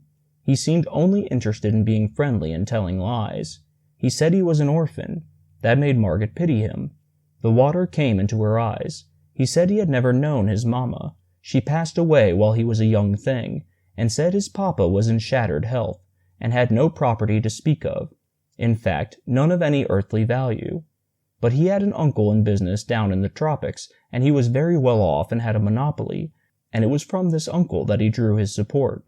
The very mention of a kind uncle was enough to remind Margaret of her own, and her eyes filled again. She said she hoped their 2 uncles would meet some day. It made me shudder. Philip said he hoped so too, and that made me shudder again. "Maybe they will," said Margaret. "Does your uncle travel much?" "Oh yes, he goes all about. He has business everywhere." And so they went on chatting, and poor Margaret forgot her sorrow for one little while anyway. It was probably the only really bright and cheery hour she had known lately. I saw she liked Philip, and I knew she would. And when he told her he was studying for the ministry, I could see that she liked him better than ever. And then, when he promised to get her admitted to the jail so that she could see her uncle, that was the capstone. He said he would give the guards a little present, and she must always go in the evening after dark and say nothing, but just show this paper and pass in, and show it again when you come out. And he scribbled some queer marks on the paper and gave it to her, and she was ever so thankful, and right away was in a fever for the sun to go down, for in that old, cruel time prisoners were not allowed to see their friends, and sometimes they spent years in the jails without ever seeing a friendly face. I judged that the marks on the paper were an enchantment, and that the guards would not know what they were doing, nor have any memory of it afterward. And that was indeed the way of it. Ursula put her head in at the door now, and said, "Supper's ready, miss." Then she saw us and looked frightened, and motioned to me to come to her, which I did, and she asked if we had told about the cat. I said no, and she was relieved, and said please don't, for if Miss Margaret knew, she would think it was an unholy cat and would send for a priest and have its gifts all purified out of it, and there wouldn't be any more dividends. So I said we wouldn't tell, and she was satisfied. Then I was beginning to say goodbye to Margaret, but Satan interrupted and said, ever so politely, well, I don't remember just the words, but anyway he as good as invited himself to supper, and me too. Of course, Margaret was miserably embarrassed, for she had no reason to suppose there would be half enough for a sick bird. Ursula heard him, and she came straight into the room, not a bit pleased. At first she was astonished to see Margaret looking so fresh and rosy, and said so. Then she spoke up in her native tongue, which was Bohemian, and said, as I learned afterward, "Send him away, Miss Margaret. There's not victuals enough." Before Margaret could speak, Satan had the word, and was talking back to Ursula in her own language, which was a surprise to her, and for her mistress too. He said, "Didn't I see you down the road a while ago?" "Yes, sir." "Ah, that pleases me. I see you remember me." He stepped to her and whispered, "I told you it is a lucky cat. Don't be troubled. It will provide." That sponged the slate of Ursula's feelings, clean of its anxieties, and a deep financial joy shone in her eyes. The cat's value was augmenting. It was getting full time for Margaret to take some sort of notice of Satan's invitation, and she did it in the best way, the honest way that was natural to her. She said she had little to offer, but that we were welcome if we would share it with her. We had supper in the kitchen, and Ursula waited at table. A small fish was in the frying pan, crisp and brown and tempting, and one could see that Margaret was not expecting such respectable food as this. Ursula brought it, and Margaret divided it between Satan and me, declining to take any of it herself, and was beginning to say she did not care for fish today, but she did not finish the remark. It was because she noticed that another fish had appeared in the pan. She looked surprised, but did not say anything. She probably meant to inquire of Ursula about this later. There were other surprises. Flesh and game and wines and fruits, things which had been strangers in that house lately, but Margaret made no exclamations, and now even looked unsurprised, which was Satan's influence, of course. Satan talked right along, and was entertaining, and made the time pass pleasantly and cheerfully, and although he told a good many lies, it was no harm in him, for he was only an angel and did not know any better. They do not know right from wrong. I knew this, because I remembered what he had said about it. He got on the good side of Ursula. He praised her to Margaret, confidentially, but speaking just loud enough for Ursula to hear. He said she was a fine woman, and he hoped some day to bring her and his uncle together. Very soon Ursula was mincing and simpering around in a ridiculous girly way, and smoothing out her gown and prinkling at herself like a foolish old hen, and all the time pretending she was not hearing what Satan was saying. I was ashamed, for it showed us to be what Satan considered us, a silly race and trivial. Satan said his uncle entertained a great deal, and to have a clever woman presiding over the festivities would double the attractions of the place. "But your uncle is a gentleman, isn't he?" asked Margaret. "Yes," said Satan indifferently. "Some even call him a prince, out of compliment, but he is not bigoted. To him personal merit is everything, rank nothing." My hand was hanging down by my chair. Agnes came along and licked it. By this act a secret was revealed. I started to say, "It is all a mistake. This is just a common, ordinary cat. The hair needles on her tongue point inward, not outward." But the words did not come, because they couldn't. Satan smiled upon me, and I understood. When it was dark, Margaret took food and wine and fruit in a basket and hurried away to the jail, and Satan and I walked toward my home. I was thinking to myself that I should like to see what the inside of the jail was like. Satan overheard the thought, and the next moment we were in the jail. We were in the torture chamber, Satan said. The rack was there, and the other instruments, and there was a smoky lantern or two hanging on the walls and helping to make the place look dim and dreadful. There were people there, and executioners, but as they took no notice of us, it meant that we were invisible. A young man lay bound, and Satan said he was suspected of being a heretic, and the executioners were about to inquire into it. They asked the man to confess to the charge, and he said he could not, for it was not true. Then they drove splinter after splinter under his nails, and he shrieked with the pain. Satan was not disturbed, but I could not endure it, and had to be whisked out of there. I was faint and sick, but the fresh air revived me, and we walked toward my home. I said it was a brutal thing. No, it was a human thing. You should not insult the brutes by such a misuse of that word. They have not deserved it. And he went on talking like that. It is like your paltry race, always lying, always claiming virtues which it hasn't got, always denying them to the higher animals which alone possess them. No brute ever does a cruel thing. That is the monopoly of those with the moral sense. When a brute inflicts pain, he does it innocently. It is not wrong. For him there is no such thing as wrong, and he does not inflict pain for the pleasure of inflicting it. Only man does that. Inspired by that mongrel moral sense of his, a sense whose function is to distinguish between right and wrong, with liberty to choose which of them he will do. Now what advantage can he get out of that? He is always choosing, and in 9 cases out of 10 he prefers the wrong. There shouldn't be any wrong, and without the moral sense there couldn't be any. And yet he is such an unreasoning creature that he is not able to perceive that the moral sense degrades him to the bottom layer of animated beings and is a shameful possession. Are you feeling better? Let me show you something. Chapter 6. In a moment we were in a French village. We walked through a great factory of some sort, where men, women, and little children were toiling in heat and dirt and a fog of dust. And they were clothed in rags, and drooped at their work, for they were worn and half-starved, and weak and drowsy. Satan said, "It is some more moral sense. The proprietors are rich and very holy, but the wage they pay to these poor brothers and sisters of theirs is only enough to keep them from dropping dead with hunger.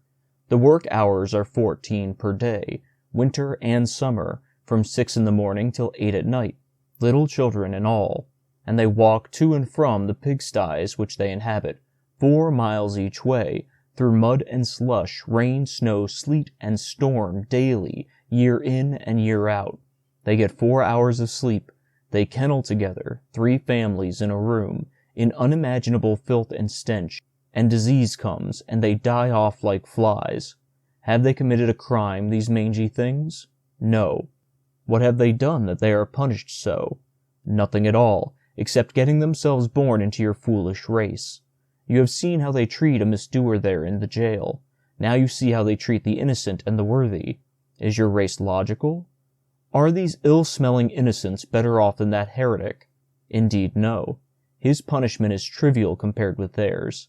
They broke him on the wheel and smashed him to rags and pulp after we left, and he is dead now, and free of your precious race. But these poor slaves here, why, they have been dying for years, and some of them will not escape from life for years to come. It is the moral sense which teaches the factory proprietors the difference between right and wrong. You perceive the result. They think themselves better than dogs. Ah, you are such an illogical, unreasoning race. And paltry, oh, unspeakably. Then he dropped all seriousness and just overstrained himself making fun of us, and deriding our pride in our warlike deeds, our great heroes, our imperishable fames, our mighty kings, our ancient aristocracies, our venerable history, and laughed till it was enough to make a person sick to hear him, and finally he sobered a little and said, "But after all, it is not all ridiculous. There's a sort of pathos about it when one remembers how few are your days, how childish your pomp, and what shadows you are." Presently all things vanished suddenly from my sight, and I knew what it meant. The next moment we were walking along in our village, and down toward the river I saw the twinkling lights of the Golden Stag. Then in the dark I heard a joyful cry. "He's come again!" It was Seppi Wohlmeyer. He had felt his blood leap and his spirits rise in a way that could mean only one thing, and he knew Satan was near, although it was too dark to see him. He came to us, and we walked along together, and Seppi poured out his gladness like water. It was as if he were a lover and had found his sweetheart who had been lost. Seppi was a smart and animated boy, and had enthusiasm and expression, and was a contrast to Nicholas and me. He was full of the last new mystery, now the disappearance of Hans Oppert, the village loafer. People were beginning to be curious about it, he said. He did not say anxious. Curious was the right word, and strong enough. No one had seen Hans for a couple of days. Not since he did that brutal thing, you know, he said. What brutal thing? It was Satan that asked. Well, he is always clubbing his dog, which is a good dog, and his only friend, and is faithful and loves him, and does no one any harm.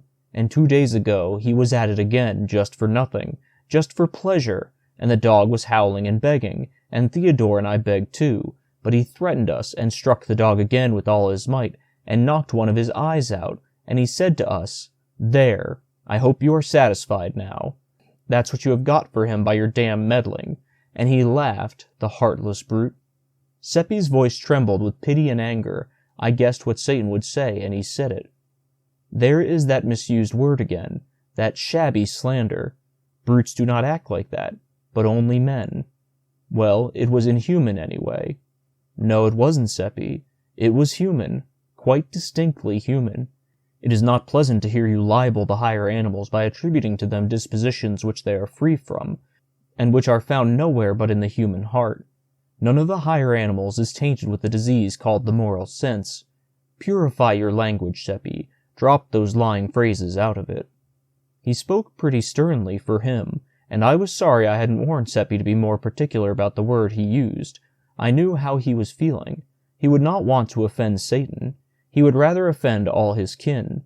There was an uncomfortable silence, but relief soon came, for that poor dog came along now, with his eye hanging down, and went straight to Satan, and began to moan and mutter brokenly, and Satan began to answer in the same way, and it was plain that they were talking together in the dog language. We all sat down in the grass, in the moonlight, for the clouds were breaking away now, and Satan took the dog's head in his lap, and put the eye back in its place, and the dog was comfortable.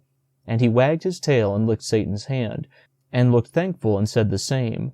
I knew he was saying it, though I did not understand the words. Then the two talked together a bit, and Satan said, "He says his master was drunk." "Yes, he was," said we. "And an hour later he fell over the precipice there beyond the cliff pasture. We know the place. It is 3 miles from here. And the dog has been often to the village, begging people to go there, but he was only driven away and not listened to. We remembered it, but hadn't understood what he wanted. He only wanted help for the man who had misused him, and he thought only of that, and has had no food nor sought any. He has watched by his master 2 nights. What do you think of your race? Is heaven reserved for it, and this dog ruled out, as your teachers tell you? Can your race add anything to this dog's stock of morals and magnanimities?" He spoke to the creature, who jumped up, eager and happy, and apparently ready for orders and impatient to execute them. "Get some men. Go with the dog. He will show you that carrion, and take a priest along to arrange about insurance, for death is near." With the last word he vanished, to our sorrow and disappointment. We got the men and Father Adolf, and we saw the man die. Nobody cared but the dog. He mourned and grieved and licked the dead face, and could not be comforted. We buried him where he was, and without a coffin, for he had no money, and no friend but the dog. If we had been an hour earlier, the priest would have been in time to send that poor creature to heaven, but now he was gone down into the awful fires, to burn forever.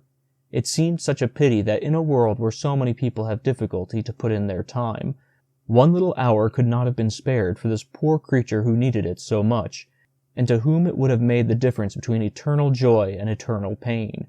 It gave an appalling idea to the value of an hour, and I thought I could never waste one again without remorse and terror. Seppi was depressed and grieved, and said it must be so much better to be a dog and not run such awful risks. We took this one home with us, and kept him for our own. Seppi had a very good thought as we were walking along, and it cheered us up and made us feel much better. He said the dog had forgiven the man that had wronged him so, and maybe God would accept that absolution. There was a very dull week now, for Satan did not come. Nothing much was going on, and we boys could not venture to go and see Margaret, because the nights were moonlit and our parents might find us out if we tried. But we came across Ursula a couple of times taking a walk in the meadows beyond the river to air the cat, and we learned from her that things were going well. She had natty new clothes on, but bore a prosperous look. The 4 groschen a day were arriving without a break, but were not being spent on food and wine and such things. The cat attended to all that. Margaret was enduring her forsakenness and isolation fairly well, all things considered, and was cheerful. By help of Wilhelm Meidling, she spent an hour or 2 every night in the jail with her uncle, and had fattened him up with the cat's contributions. But she was curious to know more about Philip Traum, and hoped I would bring him again. Ursula was curious about him herself, and asked a good many questions about his uncle. It made the boys laugh, for I had told them the nonsense Satan had been stuffing her with. She got no satisfaction out of us, our tongues being tied. Ursula gave us a small item of information. Money being plenty now, she had taken on a servant to help about the house and run errands. She tried to tell it in a commonplace, matter-of-course way, but she was so set up by it and so vain of it that her pride in it leaked out pretty plainly. It was beautiful to see her veiled delight in this grandeur. Poor old thing. But when we heard the name of the servant, we wondered if she had been altogether wise, for although we were young and often thoughtless, we had fairly good perception on some matters. This boy was Gottfried Narr, a dull, good creature with no harm in him and nothing against him personally. Still, he was under a cloud, and properly so, for it had not been 6 months since a social blight had mildewed the family. His grandmother had been burned as a witch. When that kind of malady is in the blood, it does not always come out with just one burning. Just now was not a good time for Ursula and Margaret to be having dealings with a member of such a family, for the witch terror had risen higher during the past year than it had ever reached in the memory of the oldest villagers. The mere mention of a witch was almost enough to frighten us out of our wits. This was natural enough, because of late years there were more kinds of witches than there used to be.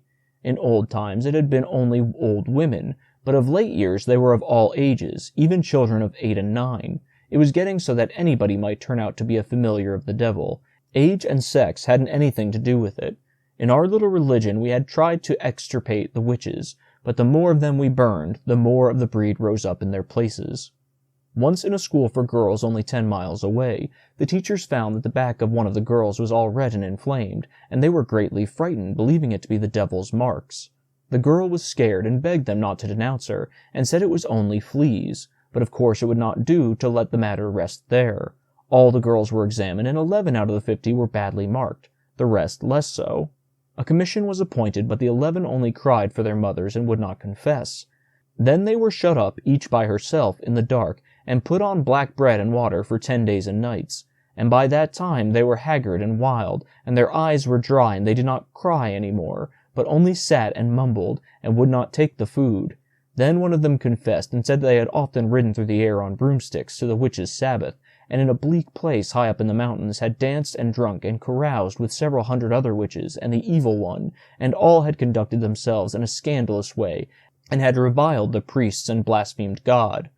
That is what she said, not in narrative form, for she was not able to remember any of the details without having them called to her mind one after the other, but the commission did that, for they knew just what questions to ask, they being all written down for the use of witch commissioners 2 centuries before. They asked, "Did you do so-and-so?" and she always said yes, and looked weary and tired, and took no interest in it. And so when the other 10 heard that this one confessed, they confessed too, and answered yes to the questions. Then they were burned at the stake all together, which was just and right, and everybody went from the countryside to see it. I went too, but when I saw that one of them was a bonny, sweet girl I used to play with, and looked so pitiful there, chained to the stake, and her mother crying over her, and devouring her with kisses and clinging around her neck, and saying, "Oh my God, oh my God, oh my God," it was too dreadful, and I went away.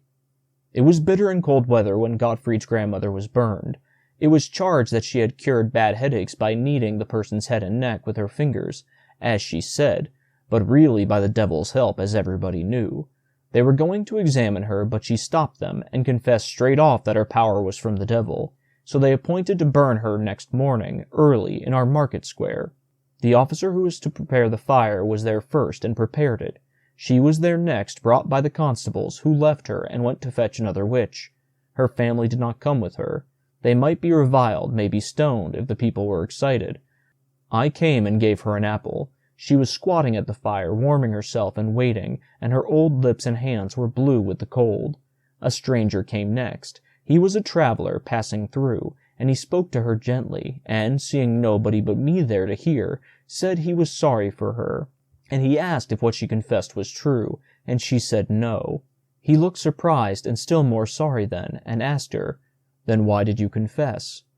"I am old and very poor," she said, "and I work for my living. There is no way but to confess. If I hadn't, they might have set me free. That would ruin me, for no one would forget that I had been suspected of being a witch, and so I would get no more work, and wherever I went they would set the dogs on me. In a little while I would starve. The fire is best. It is soon over.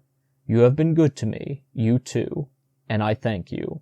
She snuggled closer to the fire and put out her hands to warm them, the snowflakes descending soft and still on her old gray head and making it white and whiter. The crowd was gathering now, and an egg came flying and struck her in the eye, and broke and ran down her face. There was a laugh at that. I told Satan all about the 11 girls and the old woman once, but it did not affect him. He said it was the human race, and what the human race did was of no consequence. And he said he had seen it made, and it was not made of clay, it was made of mud. Part of it was, anyway. I knew what he meant by that, the moral sense. He saw the thought in my head, and it tickled him and made him laugh. Then he called a bullock out of a pasture and petted it, and talked with it, and said, "There, he wouldn't drive children mad with hunger and fright and loneliness, and then burn them for confessing to things invented for them which had never happened, and neither would he break the hearts of innocent, poor old women, and make them afraid to trust themselves among their own race, and he would not insult them in their death agony, for he is not besmirched with the moral sense, but is as the angels are, and knows no wrong, and never does it." Lovely as he was, Satan could be cruelly offensive when he chose, and he always chose when the human race was brought to his attention. He always turned up his nose at it, and never had a kind word for it. Well, as I was saying, we boys doubted if it was a good time for Ursula to be hiring a member of the Narr family. We were right. When the people found out, they were naturally indignant, and moreover, since Margaret and Ursula hadn't enough to eat themselves, where was the money coming from to feed another mouth? That is what they wanted to know, and in order to find out, they stopped avoiding Gottfried and began to seek his society and have sociable conversations with him. He was pleased, not thinking any harm, and not seeing the trap, and so he talked innocently along, and was no discreeter than a cow. "Money," he said. "They've got plenty of it. They pay me 2 groschen a week, besides my keep, and they live on the fat of the land, I can tell you. The prince himself can't beat their table." This astonishing statement was conveyed by the astrologer to Father Adolf on a Sunday morning when he was returning from Mass. He was deeply moved and said, "This must be looked into." He said there must be witchcraft at the bottom of it, and told the villagers to resume relations with Margaret and Ursula in a private and unostentatious way, and keep both eyes open. They were told to keep their own counsel and not rouse the suspicions of the household. The villagers were at first a bit reluctant to enter such a dreadful place, but the priest said they would be under his protection while there, and no harm could come to them, particularly if they carried a trifle of holy water along and kept their beads and crosses handy. This satisfied them and made them willing to go. Envy and malice made the baser sort even eager to go. And so poor Margaret began to have company again, and was as pleased as a cat. She was like most anybody else, just human, and happy in her prosperities, and not averse from showing them off a little. And she was humanly grateful to have the warm shoulder turned to her, and be smiled upon by her friends in the village again. For of all the hard things to bear, to be cut by your neighbors and left in contemptuous solitude is maybe the hardest. The bars were down, and we could all go there now, and we did, our parents and all, day after day. The cat began to strain herself. She provided the top of everything for those companies, and in abundance, among them many a dish and many a wine which they had not tasted before, and which they had not even heard of except at second hand from the prince's servants, and the tableware was much above ordinary, too. Margaret was troubled at times, and pursued Ursula with questions to an uncomfortable degree, but Ursula stood her ground and stuck to it that it was Providence, and said no word about the cat.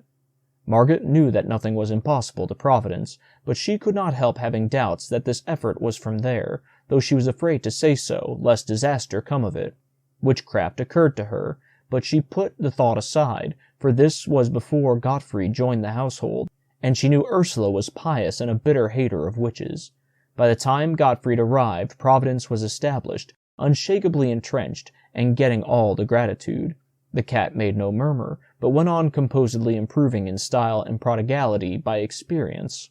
In any community, big or little, there's always a fair proportion of people who are not malicious or unkind by nature, and who never do unkind things except when they are overmastered by fear, or when their self-interest is greatly in danger, or some such matter as that.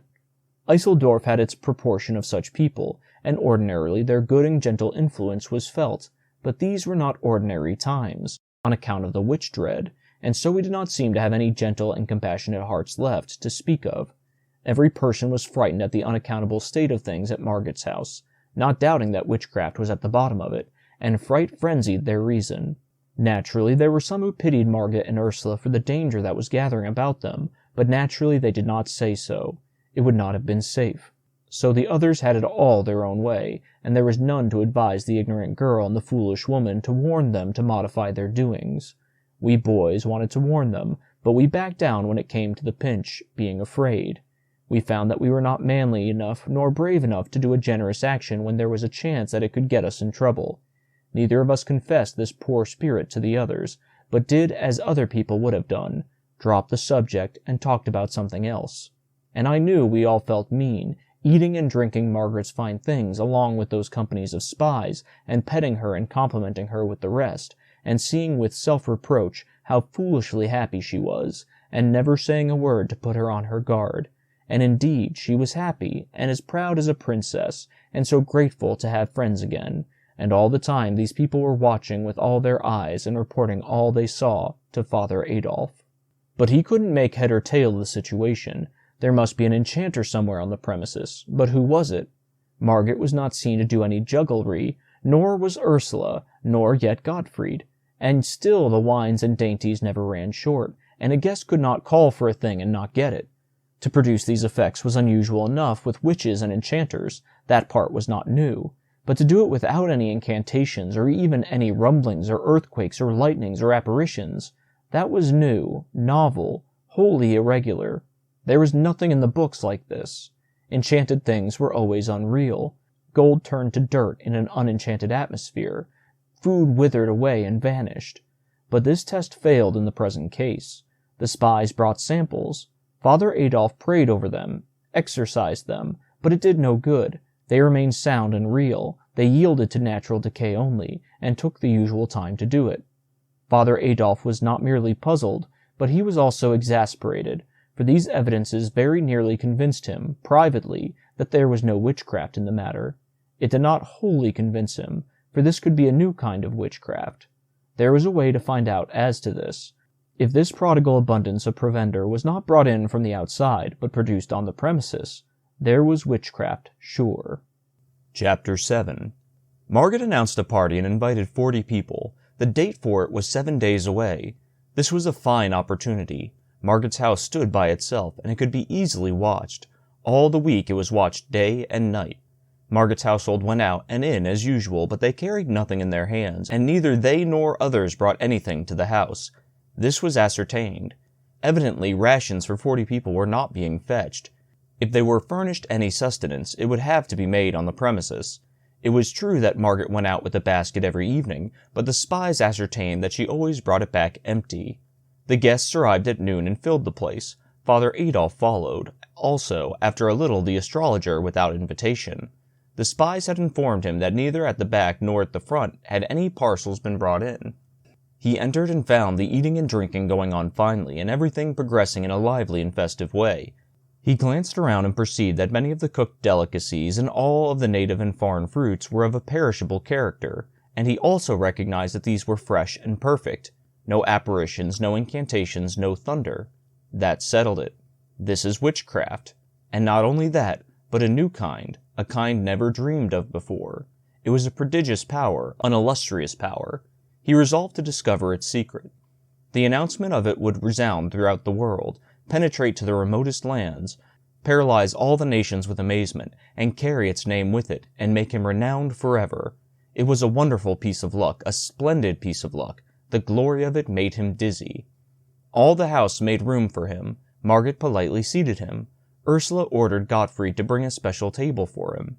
Then she decked it and furnished it and asked for his orders. "Bring me what you will," he said. The two servants brought supplies from the pantry, together with white wine and red, a bottle of each. The astrologer, who very likely had never seen such delicacies before, poured out a beaker of red wine, drank it off, poured another, then began to eat with a grand appetite. I was not expecting Satan, for it was more than a week since I had seen or heard of him, but now he came in. I knew it by the feel, though people were in the way and I could not see him. I heard him apologizing for intruding, and he was going away, but Margaret urged him to stay, and he thanked her and stayed. She brought him along, introducing him to the girls, and to Medling, and to some of the elders, and there was quite a rustle of whispers. "It's the young stranger we hear so much about and can't get sight of. He is always so much." "Dear, dear, but he is beautiful. What is his name?" "Philip Traum." "Ah, it fits him. You see, Traum is German for dream." "What does he do?" "Studying for the ministry, they say." "His face is his fortune. He'll be a cardinal some day." "Where is his home?" "Away down somewhere in the tropics, they say. Has a rich uncle down there." And so on. He made his way at once. Everybody was anxious to know him and talk with him.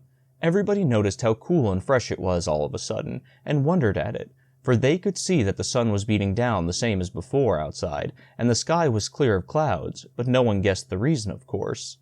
The astrologer had drunk his second beaker. He poured out a third. He set the bottle down and by accident overturned it. He seized it before much was spilled and held it up to the light, saying, "What a pity! It is royal wine." Then his face lighted with joy or triumph or something, and he said, "Quick, bring a bowl." It was brought, a 4-quart one. He took up that 2-pint bottle and began to pour. Went on pouring. The red liquor gurgling and gushing into the white bowl and rising higher and higher up its sides. Everybody staring and holding their breath, and presently the bowl was full to the brim. "Look at the bottle," he said, holding it up. "It is full yet." I glanced at Satan, and in that moment he vanished. Then Father Adolf rose up, flushed and excited, crossed himself, and began to thunder in his great voice. "This house is bewitched and accursed." People began to cry and shriek and crowd toward the door. "I summon this detected household to—" His words were cut off short. His face became red, then purple, but he could not utter another sound. Then I saw Satan, a transparent film, melt into the astrologer's body. Then the astrologer put up his hand and apparently in his own voice said, "Wait, remain where you are." All stopped where they stood. "Bring a funnel." Ursula brought it down, trembling and scared, and he stuck it in the bottle and took up the great bowl and began to pour the wine back. The people gazing and dazed with astonishment, for they knew the bottle was already full before he began. He emptied the whole of the bowl into the bottle, then smiled out over the room, chuckled, and said indifferently, "It is nothing. Anybody can do it. With my powers I can even do much more." A frightened cry burst out everywhere. "Oh my God, he is possessed!" And there was a tumultuous rush to the door which swiftly emptied the house of all who did not belong in it except us boys and Medling. We boys knew the secret, and would have told it if we could, but we couldn't. We were very thankful to Satan for furnishing that good help at the needful time. Margaret was pale and crying. Medling looked kind of petrified, Ursula the same, but Gottfried was the worst. He couldn't stand, he was so weak and scared. For he was of a witch family, you know, and it would be bad for him to be suspected. Agnes came loafing in, looking pious and unaware, and wanted to rub up against Ursula and be petted, but Ursula was afraid of her and shrank away from her, but pretending she was not meaning any incivility, for she knew very well it wouldn't answer to have strained relations with that kind of cat. But we boys took Agnes and petted her, for Satan would not have befriended her if he had not had a good opinion of her, and that was endorsement enough for us. He seemed to trust anything that hadn't the moral sense. Outside, the guests, panic-stricken, scattered in every direction and fled in a pitiable state of terror. in such a tumult as they made with their running and sobbing and shrieking and shouting, that soon all the village came flocking from their houses to see what had happened. And they thronged the street and shouldered and jostled one another in excitement and fright.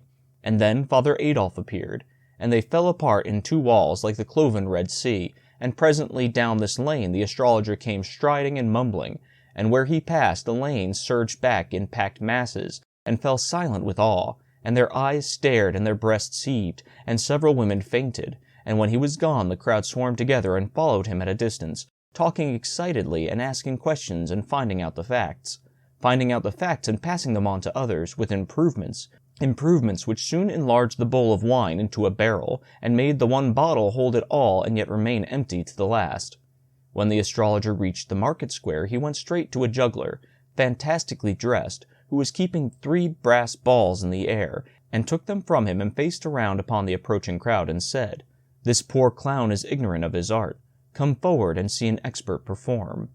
So saying, he tossed the balls up one after another, and set them whirling in a slender bright oval in the air, and added another, then another, and so on, no one seeing whence he got them, adding, the oval lengthening all the time, his hands moving so swiftly that they were just a web or a blur, and not distinguishable as hands. And such as counted said there were now 100 balls in the air. The spinning great oval reached up 20 feet in the air, and was a shining and glinting and wonderful sight. Then he folded his arms and told the balls to go on spinning without his help, and they did. After a couple of minutes he said, "There, that will do," and the oval broke and came crashing down, and the balls scattered abroad and rolled every whither. And whenever one of them came, the people fell back in dread, and no one would touch it. It made him laugh, and he scoffed at the people and called them cowards and old women. Then he turned and saw the tightrope, and said foolish people were daily wasting their money to see a clumsy and ignorant varlet degrade that beautiful art. Now they should see the work of a master. With that he made a spring into the air and lit firm on his feet on the rope. Then he hopped the whole length of it back and forth on one foot, with his hands clasped over his eyes, and next he began to throw somersaults both backward and forward, and threw 27. The people murmured, for the astrologer was old, and always had been halting of movement, and at times even lame, but he was nimble enough now, and went on with his antics in the liveliest manner. Finally he sprang lightly down and walked away, and passed up the road and around the corner and disappeared. Then that great pale, silent, solid crowd drew a deep breath and looked into one another's faces as if they said, "Was it real? Did you see it? Or was it only I, and was I dreaming?" Then they broke into a low murmur of talking, and fell apart in couples, and moved toward their homes, still talking in that odd way, with faces close together, and laying a hand on an arm and making other such gestures as people make when they have been deeply impressed by something. We boys followed behind our fathers and listened, catching all we could of what they said, and when they sat down in our house and continued their talk, they still had us for company. They were in a sad mood, for it was certain, they said, that disaster for the village must follow this awful visitation of witches and devils. Then my father remembered that Father Adolf had been struck dumb at the moment of his denunciation. "They have not ventured to lay their hands upon an anointed servant of God before," he said, "and how they could have dared it this time I cannot make out, for he wrote his crucifix. Isn't it so?" "Yes," said the others, "we saw it." "It is serious, friends. It is very serious. Always before we had a protection. It has failed." The others shook as with a sort of chill, and muttered those words over. "It has failed. God has forsaken us." "It is true," said Seppi Walheimer's father. "There is nowhere to look for help. The people will realize this," said Nicholas's father, the judge, "and despair will take away their courage and their energies. We have indeed fallen upon evil times." He sighed, and Wohlmeyer said in a troubled voice, "The report of it all will go about the country, and our village will be shunned as being under the displeasure of God. The Golden Stag will know hard times." "True, neighbor," said my father. "All of us will suffer, all in repute, many in estate, and, good God, what is it? That can come to finish us. Name it, Gottes Willen." The interdict. It smote like a thunderclap, and they were like to swoon with the terror of it. Then the dread of this calamity roused their energies, and they stopped brooding and began to consider ways to avert it. They discussed this, that, and the other way, and talked till the afternoon was far spent, then confessed that at present they could arrive at no decision, so they parted sorrowfully with oppressed hearts which were filled with bodings. While they were saying their parting words, I slipped out and set my course for Margit's house to see what was happening there. I met many people, but none of them greeted me, It ought to have been surprising, but it was not, for they were so distraught with fear and dread that they were not in their right minds, I think. They were white and haggard, and walked like persons in a dream, their eyes open but seeing nothing, their lips moving but uttering nothing, and worriedly clasping and unclasping their hands without knowing it. At Margaret's it was like a funeral. She and Wilhelm sat together on the sofa but said nothing, and not even holding hands. Both were steeped in gloom, and Margaret's eyes were red from the crying she had been doing. She said, "I have been begging him to go, and come no more, and so save himself alive. I cannot bear to be his murderer. This house is bewitched, and no inmate will escape the fire. But he will not go, and he will be lost with the rest." Wilhelm said he would not go. If there was danger for her, his place was by her, and there he would remain. Then she began to cry again, and it was all so mournful that I wished I had stayed away. There was a knock now, and Satan came in, fresh and cheery and beautiful, and brought that whiny atmosphere of his, and changed the whole thing. He never said a word about what had been happening, nor about the awful fears which were freezing the blood in the hearts of the community, but began to talk and rattle on about all manner of gay and pleasant things, and next about music, an artful stroke which cleared away the remnant of Margaret's depression, and brought her spirits and her interest broad awake. She had not heard anyone talk so well and so knowingly on that subject before, and she was so uplifted by it and so charmed that what she was feeling lit up her face and came out in her words, and Wilhelm noticed it and did not look as pleased as he ought to have done. And next Satan branched off into poetry and recited some, and did it well, and Margaret was charmed again, and again Wilhelm was not as pleased as he ought to have been, and this time Margaret noticed it and was remorseful. I fell asleep to pleasant music that night, the patter of rain upon the panes and the dull growling of distant thunder. Away in the night Satan came and roused me and said, "Come with me. Where shall we go?" "Anywhere, so it is with you." "So it is with you." Then there was a fierce glare of sunlight, and he said, "This is China." That was a grand surprise, and made me sort of drunk with vanity and gladness to think I had come so far, so much, much farther than anybody else in our village, including Bartle Sperling, who had such a great opinion of his travels. We buzzed around over that empire for more than half an hour, and saw the whole of it. It was wonderful, the spectacles we saw, and some were beautiful, others too horrible to think of. For instance, however, I may go into that by and by, and also why Satan chose China for this excursion instead of another place. It would interrupt my tale to do it now. Finally, we stopped flitting and lit. We sat upon a mountain commanding a vast landscape of mountain range and gorge and valley and plain and river, with cities and villages slumbering in the sunlight, and a glimpse of blue sea on the farther verge. It was a tranquil and dreamy picture, beautiful to the eye and restful to the spirit. If we could only make a change like that whenever we wanted to, the world would be easier to live in than it is, for change of scenes shifts the mind's burden to the other shoulder and banishes old, shop-worn weariness for mind and body both. We walked together, and I had the idea of trying to reform Satan and persuade him to lead a better life. I told him about all those things he had been doing, and begged him to be more considerate and stop making people unhappy. I said I knew he did not mean any harm, but that he ought to stop and consider the possible consequences of the thing before launching it in that impulsive and random way of his. Then he would not make so much trouble. He was not hurt by this plain speech. He only looked amused and surprised, and said, "What? I do random things? Indeed, I never do. I stop and consider possible consequences. Where is the need? I know what the consequences are going to be. Always." "Oh, Satan, then how could you do these things?" "Well, I will tell you, and you must understand if you can. You belong to a singular race. Every man is a suffering machine and a happiness machine combined. The two functions work together harmoniously with a fine and delicate precision, on the give-and-take principle. For every happiness turned out in the one department, the other stands ready to modify it with a sorrow or a pain, maybe a dozen. In most cases, the man's life is about equally divided between happiness and unhappiness. When this is not the case, the unhappiness predominates, always, never the other. Sometimes a man's make and disposition are such that his misery machine is able to do nearly all the business. Such a man goes through life almost ignorant of what happiness is. Everything he touches, everything he does, brings a misfortune upon him. You have seen such people. To that kind of person, life is not an advantage, is it? It is only a disaster. Sometimes for an hour's happiness, a man's machinery makes him pay years of misery. Don't you know that? It happens every now and then. I will give you a case or two presently. Now the people of your village are nothing to me. You know that, don't you?" I did not like to speak out too flatly, so I said I had suspected it. Well, it is true that they are nothing to me. It is not possible that they should be. The difference between them and me is abysmal, immeasurable. They have no intellect. No intellect? Nothing that resembles it. At a future time I will examine what man calls his mind and give you the details of that chaos. Then you will see and understand. Men have nothing in common with me. There is no point of contact. They have foolish little feelings and foolish little vanities and impertinences and ambitions.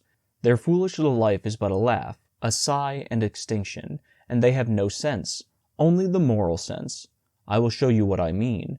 Here is a red spider, not so big as a pin's head. Can you imagine an elephant being interested in him, caring whether he is happy or isn't, whether he is wealthy or poor, or whether his sweetheart returns his love or not, or whether his mother is sick or well, or whether he is looked up to in society or not, or whether his enemies will smite him, or his friends desert him, or whether his hopes will suffer blight, or his political ambitions fail, or whether he shall die in the bosom of his family, or neglected and despised in a foreign land? These things can never be important to the elephant. They are nothing to him. He cannot shrink his sympathies to the microscopic size of them. Man is to me as the red spider is to the elephant. The elephant has nothing against the spider. He cannot get down to that remote level. I have nothing against man. The elephant is indifferent. I am indifferent. The elephant would not take the trouble to do the spider an ill turn. If he took the notion, he might do him a good turn, if it came in his way and cost nothing. I have done men good service, but no ill turns. The elephant lives a century, the red spider a day. In power, intellect, and dignity, the one creature is separated from the other by a distance which is simply astronomical. Yet in these, as in all qualities, man is immeasurably further below me than is the wee spider below the elephant. Man's mind clumsily and tediously and laboriously patches little trivialities together and gets a result, such as it is. My mind creates. Do you get the force of that? Creates anything it desires, and in a moment. Creates without material, creates fluids, solids, colors, anything, everything, out of the airy nothing which is called thought. A man imagines a silk thread, imagines a machine to make it, imagines a picture, then by weeks of labor embroiders it on canvas with a thread. I think the whole thing, and in a moment it is before you, created. I think of a poem, music, the record of a game of chess, anything, and it is there. This is the immortal mind. Nothing is beyond its reach. Nothing can obstruct my vision. The rocks are transparent to me, and darkness is daylight. I do not need to open a book. I take the whole of its contents into my mind at a single glance, through the cover, and in a million years I could not forget a single word of it, or its place in the volume. Nothing goes on in the skull of man, bird, fish, insect, or other creature which can be hidden from me. I pierce the learned man's brain with a single glance, and the treasures which cost him 80 years to accumulate are mine. He can forget, and he does forget, but I retain. Now then, I perceive by your thoughts that you are understanding me fairly well. Let us proceed. Circumstances might so fall out that the elephant could like the spider, supposing he can see it, but he could not love it. His love is for his own kind, for his equals. An angel's love is sublime, adorable, divine, beyond the imagination of man, infinitely beyond it, but it is limited to his own august order. If it fell upon one of your race for only an instant, it would consume its object to ashes. No, we cannot love men, but we can be harmlessly indifferent to them. We can also like them sometimes. I like you and the boys. I like Father Peter, and for your sakes I am doing all these things for the villagers. He saw that I was thinking a sarcasm, and he explained his position. I have wrought well for the villagers, though it does not look like it on the surface. Your race never knew good fortune from ill. They are always mistaking the one for the other. It is because they cannot see into the future.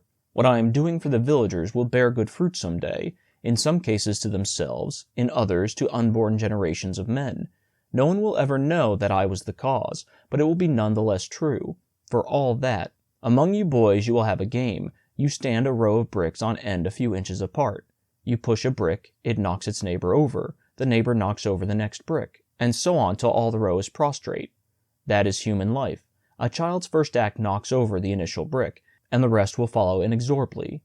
If you could see into the future as I can, you would see everything that was going to happen to that creature, for nothing can change the order of its life after the first event has determined it. That is, nothing will change it, because each act unfailingly begets an act. That act begets another, and so on to the end, and the seer can look forward down the line and see just when each act is to have birth, from cradle to grave. Does God order the career? Foreordain it? No. The man's circumstances and environment order it. His first act determines the second and all that follow after. But suppose, for argument's sake, that the man should skip one of these acts, an apparent trifling one, for instance. Suppose that it had been appointed that on a certain day, at a certain hour and minute and second and fraction of a second, he should go to the well, and he didn't go. That man's career would change utterly from that moment. Thence to the grave it would be wholly different from the career which his first act as a child had arranged for him. Indeed, it might be that if he had gone to the well he would have ended his career on a throne, and that omitting to do it would set him upon a career that would lead to beggary and a pauper's grave. For instance, if at any time, say in boyhood, Columbus had skipped the triflingest little link in the chain of acts projected and made inevitable by his first childish act, it would have changed his whole subsequent life, and he would have become a priest and died obscure in an Italian village, and America would not have been discovered for 2 centuries afterward. I know this. To skip any one of the billion acts in Columbus's chain would have wholly changed his life. I've examined his billion of possible careers, and in only one of them occurs the discovery of America. You people do not suspect all of your acts are of one size and importance, but it is true. To snatch at an appointed fly is as big with fate for you as is any other appointed act. As the consequence of a continent, for instance? Yes. Now then, no man ever does drop a link. The thing has never happened. Even when he is trying to make up his mind as to whether he will do a thing or not, that itself is a link, an act, and has its proper place in his chain. And when he finally decides an act, that also was the thing which he was absolutely certain to do. You see now that a man will never drop a link in his chain. He cannot. If he made up his mind to try, that project would itself be an unavoidable link, a thought bound to occur to him at that precise moment, and made certain by the first act of his babyhood. It seemed so dismal. He is a prisoner for life, I said sorrowfully, and cannot get free. No, of himself he cannot get away from the consequences of his first childish act. But I can free him. I looked up wistfully. I have changed the careers of a number of your villagers.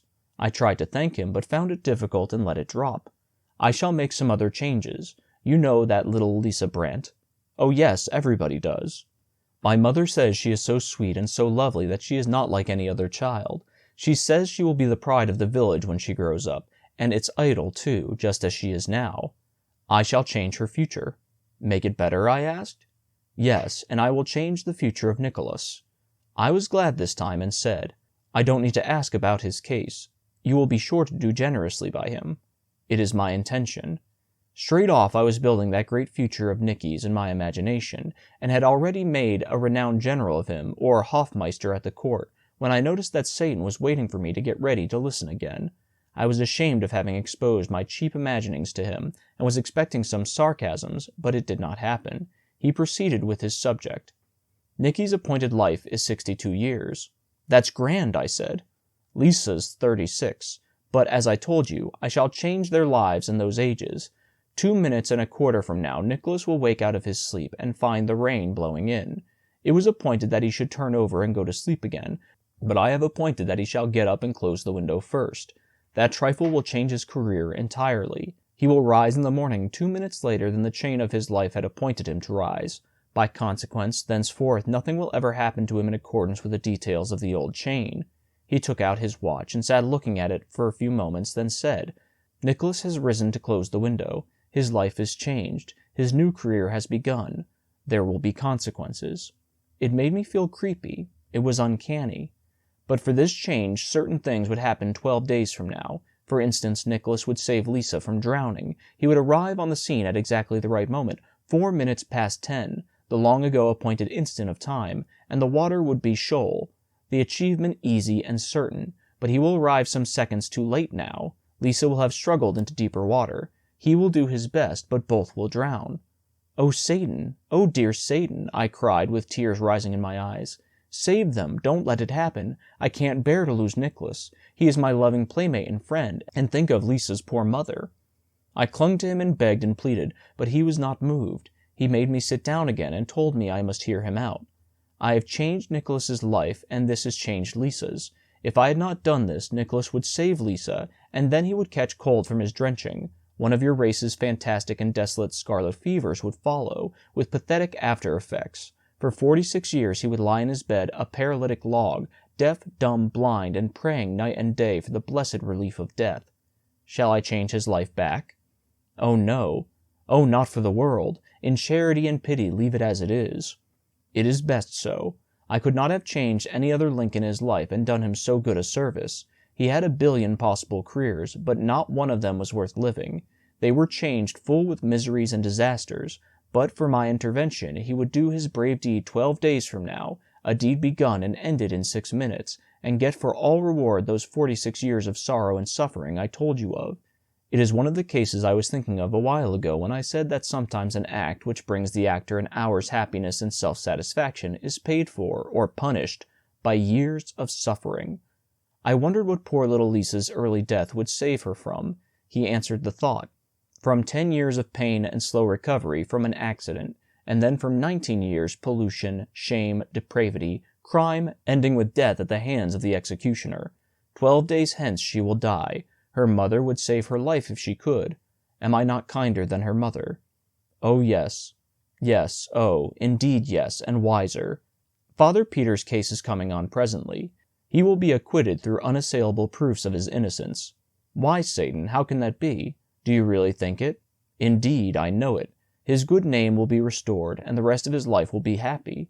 I can believe it. To restore his good name will have that effect. His happiness will not proceed from that cause. I shall change his life that day, for his good. He will never know his good name has been restored. In my mind, and modestly, I asked for particulars, but Satan paid no attention to my thought. Next my mind wandered to the astrologer, and I wondered where he might be.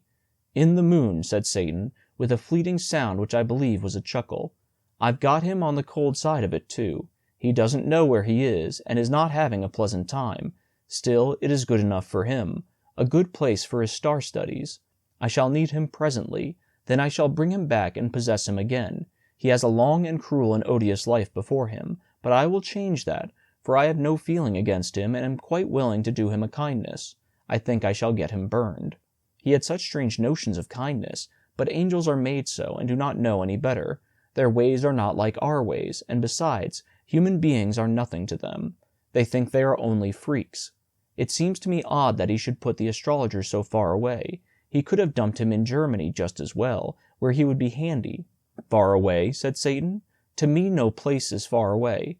Distance does not exist for me. The sun is less than 100,000,000 miles from here, and the light that is falling upon us has taken 8 minutes to come, but I can make that flight, or any other, in a fraction of time so minute that it cannot be measured by a watch. I have but to think the journey, and it is accomplished. I held out my hand and said, the light lies upon it. Think into a glass of wine, Satan. He did, and I drank the wine. The light lies upon it. Think it into a glass of wine, Satan. He did it. I drank the wine. Break the glass, he said. I broke it. There, you see it is real. The villagers thought the brass balls were magic stuff, as perishable as smoke. They were afraid to touch them. You are a curious lot, your race. But come along, I have business. I will put you to bed. Said and done. Then he was gone, but his voice came back to me through the rain and darkness, saying, yes, tell Seppi, but no other. It was the answer to my thought. Chapter 8. Sleep would not come.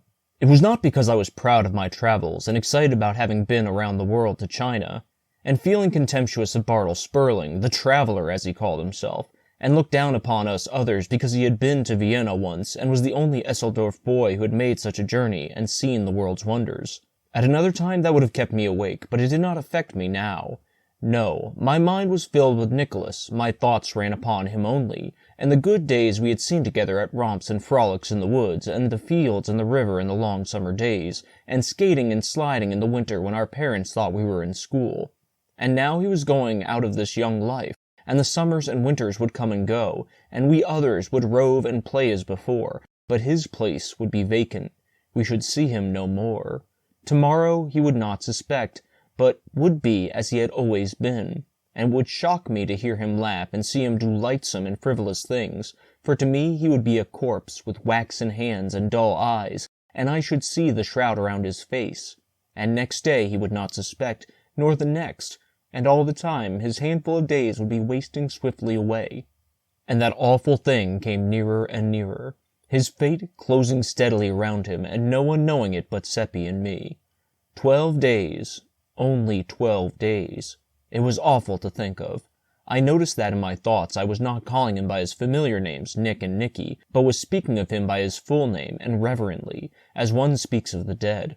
Also, as incident after incident of our companionship came thronging into my mind out of the past, I noticed that they were mainly cases where I had wronged him or hurt him, and they rebuked me and reproached me, and my heart was wrung with remorse, just as it was when we remember our unkindness to friends who have passed beyond the veil, and we wish we could have them back again, if only for a moment, so that we could go on our knees to them and say, "Have pity and forgive." Once when we were 9 years old, he went on a long errand of nearly 2 miles for the fruiterer, who gave him a splendid big apple for a reward, and he was flying home with it, almost beside himself with astonishment and delight, and I met him, and he let me look at the apple, not thinking of treachery, and I ran off with it, eating it as I ran, he following me and begging. And when he overtook me, I offered him the core, which was all that was left, and I laughed. Then he turned away, crying, and said he had meant to give it to his little sister. That smote me, for she was slowly getting well of a sickness, and it would have been a proud moment for him, to see her joy and surprise and have her caresses. But I was ashamed to say I was ashamed, and only said something rude and mean, to pretend I did not care, and he made no reply in words. But there was a wounded look in his face as he turned away toward his home, which rose before me many times in after years, in the night, and reproached me and made me ashamed again. It had grown dim in my mind by and by, then it disappeared. But it was back now, and not dim. Once at school when we were 11, I upset my ink and spoiled 4 copybooks, and was in danger of severe punishment, but I put it upon him, and he got the whipping. And only last year I had cheated him in a trade, giving him a large fishhook which was partly broken through for 3 small sound ones. The first fish he caught broke the hook, but he did not know I was blamable, and he refused to take back one of the small hooks which my conscience forced me to offer him, but said, "A trade is a trade. The hook was bad, but that was not your fault." No, I could not sleep. These little shabby wrongs upbraided me and tortured me, and with a pain much sharper than one feels when the wrongs have been done to the living. Nicholas was living, but no matter. He was to me as one already dead. The wind was still moaning about the eaves, the rain still pattering upon the panes. In the morning I sought out Seppi and told him. It was down by the river. His lips moved, but he did not say anything. He only looked dazed and stunned, and his face turned very white. He stood like that for a few moments, the tears welling into his eyes. Then he turned away, and I locked my arm in his, and we walked along thinking, but not speaking. We crossed the bridge and wandered through the meadows and up among the hills and the woods, and at last the talk came and flowed freely, and it was all about Nicholas, and was a recalling of the life we had lived with him. And every now and then Seppi said, as if to himself, 12 days. Less than 12 days. We said we must be with him all the time. We must have all of him we could. The days were precious now. Yet we did not go to seek him. It would be like meeting the dead, and we were afraid. We did not say it, but that was what we were feeling. And so it gave us a shock when we turned a curve and came upon Nicholas face to face. He shouted gaily, "Hi! What is the matter? Have you seen a ghost?" We couldn't speak, but there was no occasion. He was willing to talk for us all, for he had just seen Satan and was in high spirits about it. Satan had told him about our trip to China, and he had begged Satan to take him a journey, and Satan had promised. It was to be a far journey, and wonderful and beautiful, and Nicholas had begged to take us too, but he said no. He would take us some day, maybe, but not now. Satan would come for him on the 13th, and Nicholas was already counting the hours. He was so impatient. That was the fatal day. We were already counting the hours, too. We wandered many a mile, always following paths which had been our favorites from the days when we were little, and always we talked about the old times. All the blitheness was with Nicholas. We others could not shake off our depression. Our tone toward Nicholas was so strangely gentle and tender and yearning that he noticed it, and was pleased, and we were constantly doing him deferential little offices of courtesy, and saying, "Wait, let me do that for you," and that pleased him too. I gave him 7 fishhooks, all I had, and made him take them, and Seppi gave him his new knife, and a humming top painted red and yellow, atonements for swindles practiced upon him formerly, as I learned later, and probably no longer remembered by Nicholas now. These things touched him, and he could not have believed that we loved him so, and his pride in it and gratefulness for it cut us to the heart. We were so undeserving of them. When we parted at last, he was radiant, and said he had never had such a happy day. As we walked along homeward, Seppi said, we always prized him, but never so much as now, when we were going to lose him. Next day and every day we spent all of our spare time with Nicholas, and also added to it time which we and he stole from work and our duties, and this cost the three of us some sharp scoldings and some threats of punishment. Every morning 2 of us woke with a start and a shudder, saying, as the days flew along, only 10 days left, only 9 days left, only 8, only 7. Always it was narrowing. Always Nicholas was gay and happy, and always puzzled because we were not. He wore his invention to the bone, trying to invent ways to cheer us up. But it was only a hollow success. He could see that our jollity had no heart in it, and that the laughs we broke into came up against some obstruction or other, and suffered damage and decayed into a sigh. He tried to find out what the matter was, so that he could help us out of our trouble or make it lighter by sharing it with us, so we had to tell many lies to deceive him and appease him. But the most distressing thing of all was that he was always making plans, and often they went beyond the 13th. Whenever that happened, it made us groan in spirit. All his mind was fixed upon finding some way to conquer our depression and cheer us up, and at last, when he had but 3 days to live, he fell upon the right idea and was jubilant over it, a boys' and girls' frolic and dance in the woods, up there where we first met Satan, and this was to occur on the 14th. It was ghastly, for that was his funeral day. We couldn't venture to protest. It would only have brought a why, which we could not answer. He wanted us to help him invite his guests, and we did it. One can refuse nothing to a dying friend. But it was dreadful, for really we were inviting them to his funeral. It was an awful 11 days, and yet, with a lifetime stretching back between today and then, they are still a grateful memory to me, and beautiful. In effect, they were days of companionship with one's sacred dead, and I have known no comradeship that was so close or so precious. We clung to the hours and the minutes, counting them as they wasted away, and parting with them with that pain and bereavement which a miser feels who sees his hoard filched from him coin by robbers and is helpless to prevent it. When the evening of the last day came, we stayed out too long. Seppi and I were in fault for that. We could not bear to part with Nicholas, so it was very late when we left him at his door. We lingered near a while, listening, and that happened which we were fearing. His father gave him the promised punishment, and we heard his shrieks. But we listened only a moment, then hurried away, remorseful for this thing which we had caused, and sorry for the father too, our thought being, if he only knew, if he only knew. In the morning Nicholas did not meet us at the appointed place, so we went to his home to see what the matter was. His mother said, his father is out of all patience with these goings-on, and will not have any more of it.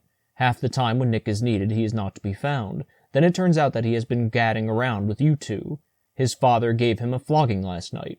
It always grieved me before, and many's the time I have begged him off and saved him, but this time he appealed to me in vain, for I was out of patience myself. I wish you had saved him just this one time, I said, my voice trembling a little. It would ease a pain in your heart to remember it some day. She was ironing at the time, and her back was partly toward me. She turned about with a startled and wondering look in her face and said, "What do you mean by that?" I was not prepared, and didn't know anything to say, so it was awkward, for she kept looking at me, but Seppi was alert and spoke up.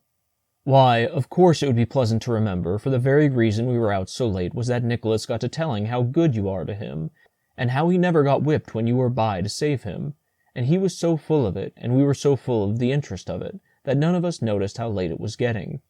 "Did he say that? Did he?" And she put her apron to her eyes. "You can ask Theodore. He will tell you the same." "It is a dear good lad, my Nick," she said. "I am sorry I let him get whipped. I will never do it again. To think, all the time I was sitting here last night, fretting and angry at him, he was loving me and praising me. Dear, dear, if we could only know. Then we shouldn't ever go wrong, but we are only poor dumb beasts groping around and making mistakes. I shan't ever think of last night without a pang." She was like all the rest. It seemed as if nobody could open a mouth, in these wretched days, without saying something that made us shiver. They were groping around, and did not know what true, sorrowfully true things they were saying by accident. Seppi asked if Nicholas might go out with us. I am sorry, she answered, but he can't. To punish him further, his father doesn't allow him to go out of the house today. We had a great hope. I saw it in Seppi's eyes. We thought, if he cannot leave the house, he cannot be drowned.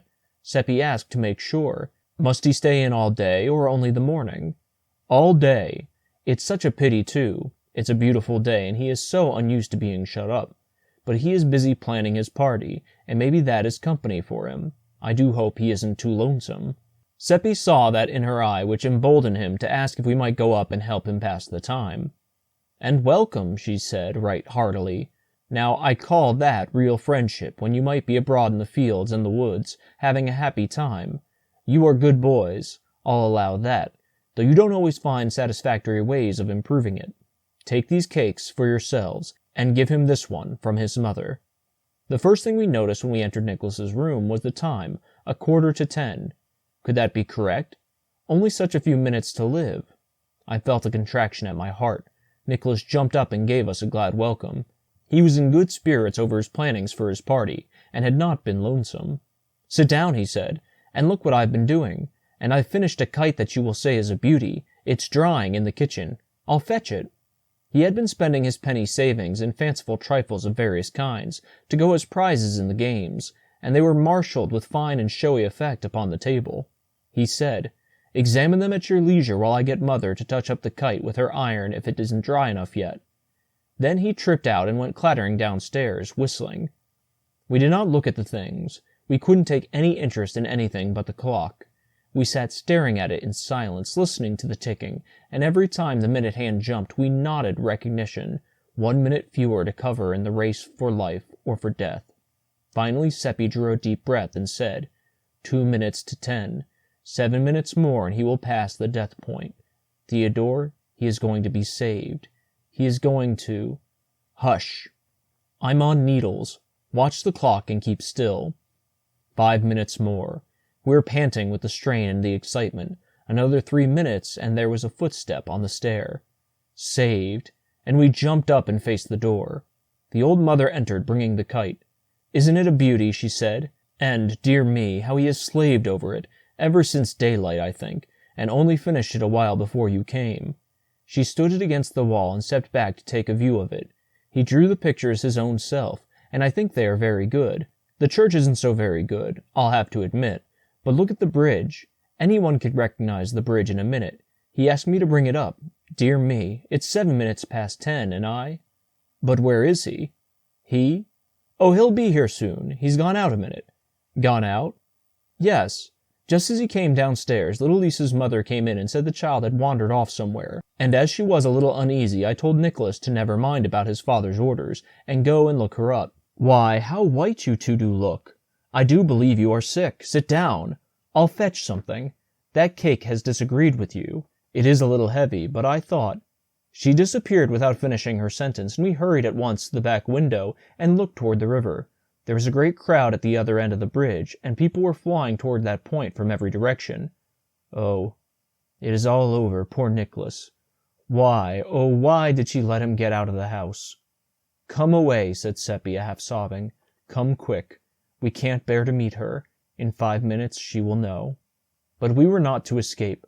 She came upon us at the foot of the stairs, with her cordials in her hands, and made us come in and sit down and take the medicine. Then she watched the effect, and it did not satisfy her. So she made us wait longer and kept upbraiding herself for giving us the unwholesome cake.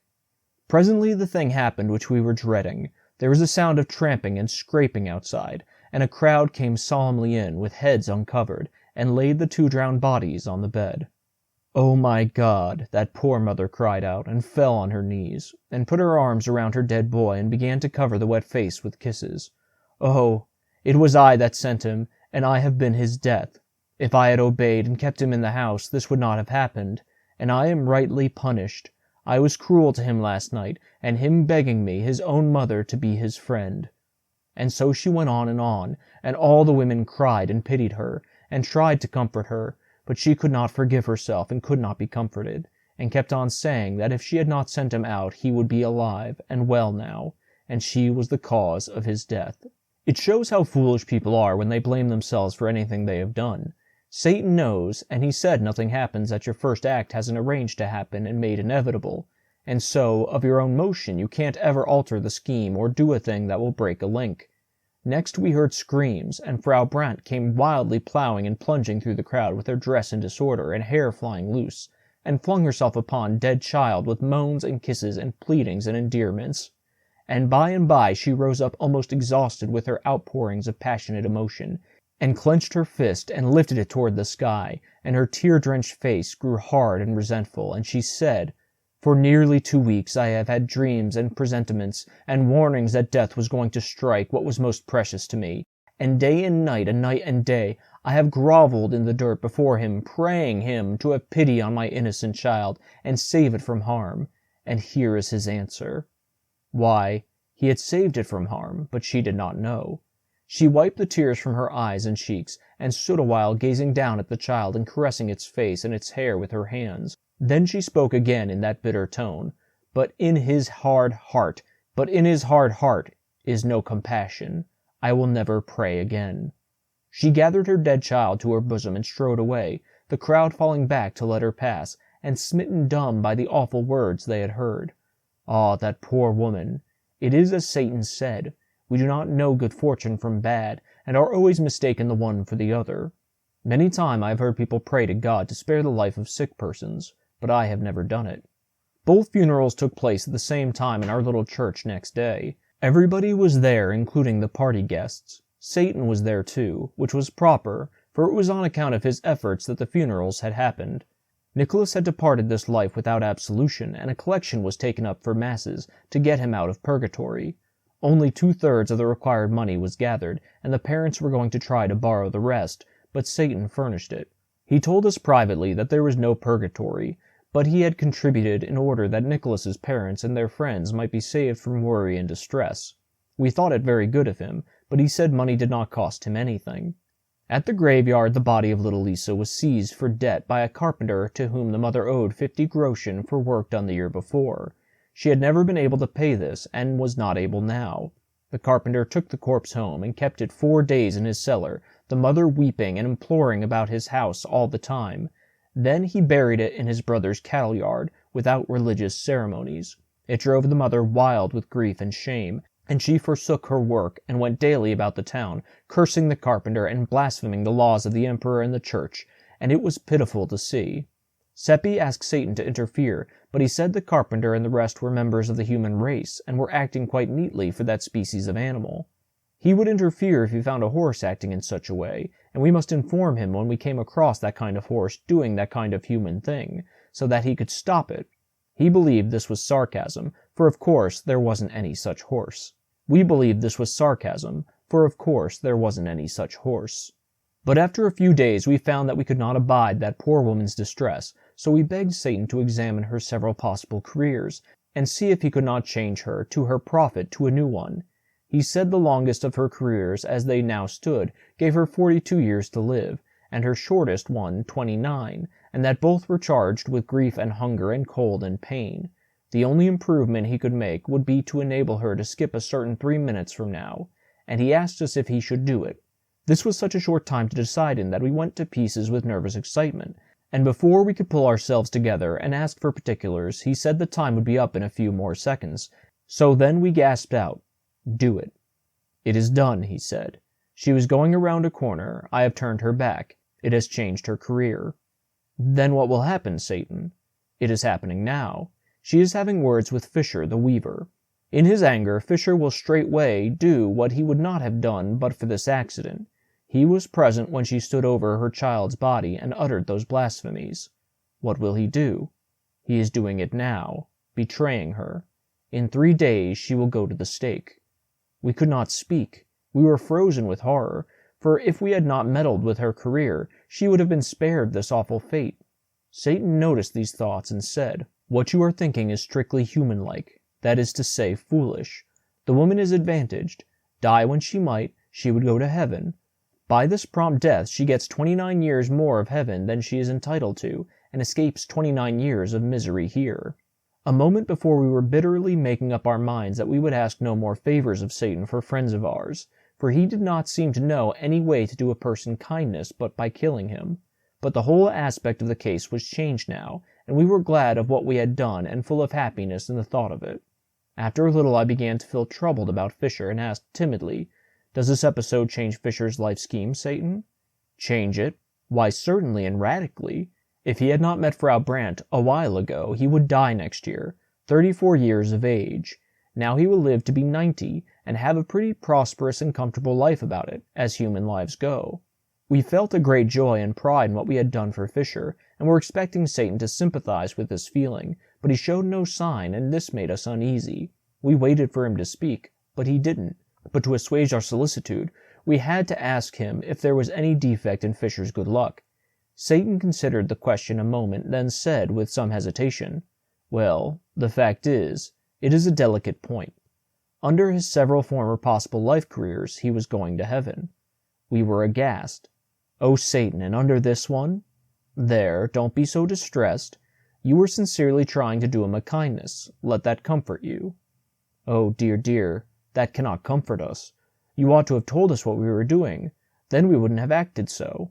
But it made no impression on him. He had never felt a pain or a sorrow, and did not know what they were, in any really informing way. He had no knowledge of them except theoretically, that is to say, intellectually, and of course that is no good. One can never get any but a loose and ignorant notion of such things except by experience. We tried our best to make him comprehend the awful thing that had been done, and how we were compromised by it, but he couldn't seem to get a hold of it. He said we did not think it important where Fisher went to. In heaven he would not be missed. There were plenty there. We tried to make him see that he was missing the point entirely, that Fisher and not other people was the proper one to decide about the importance of it, but it all went for nothing. He said he did not care for Fisher. There were plenty more Fishers.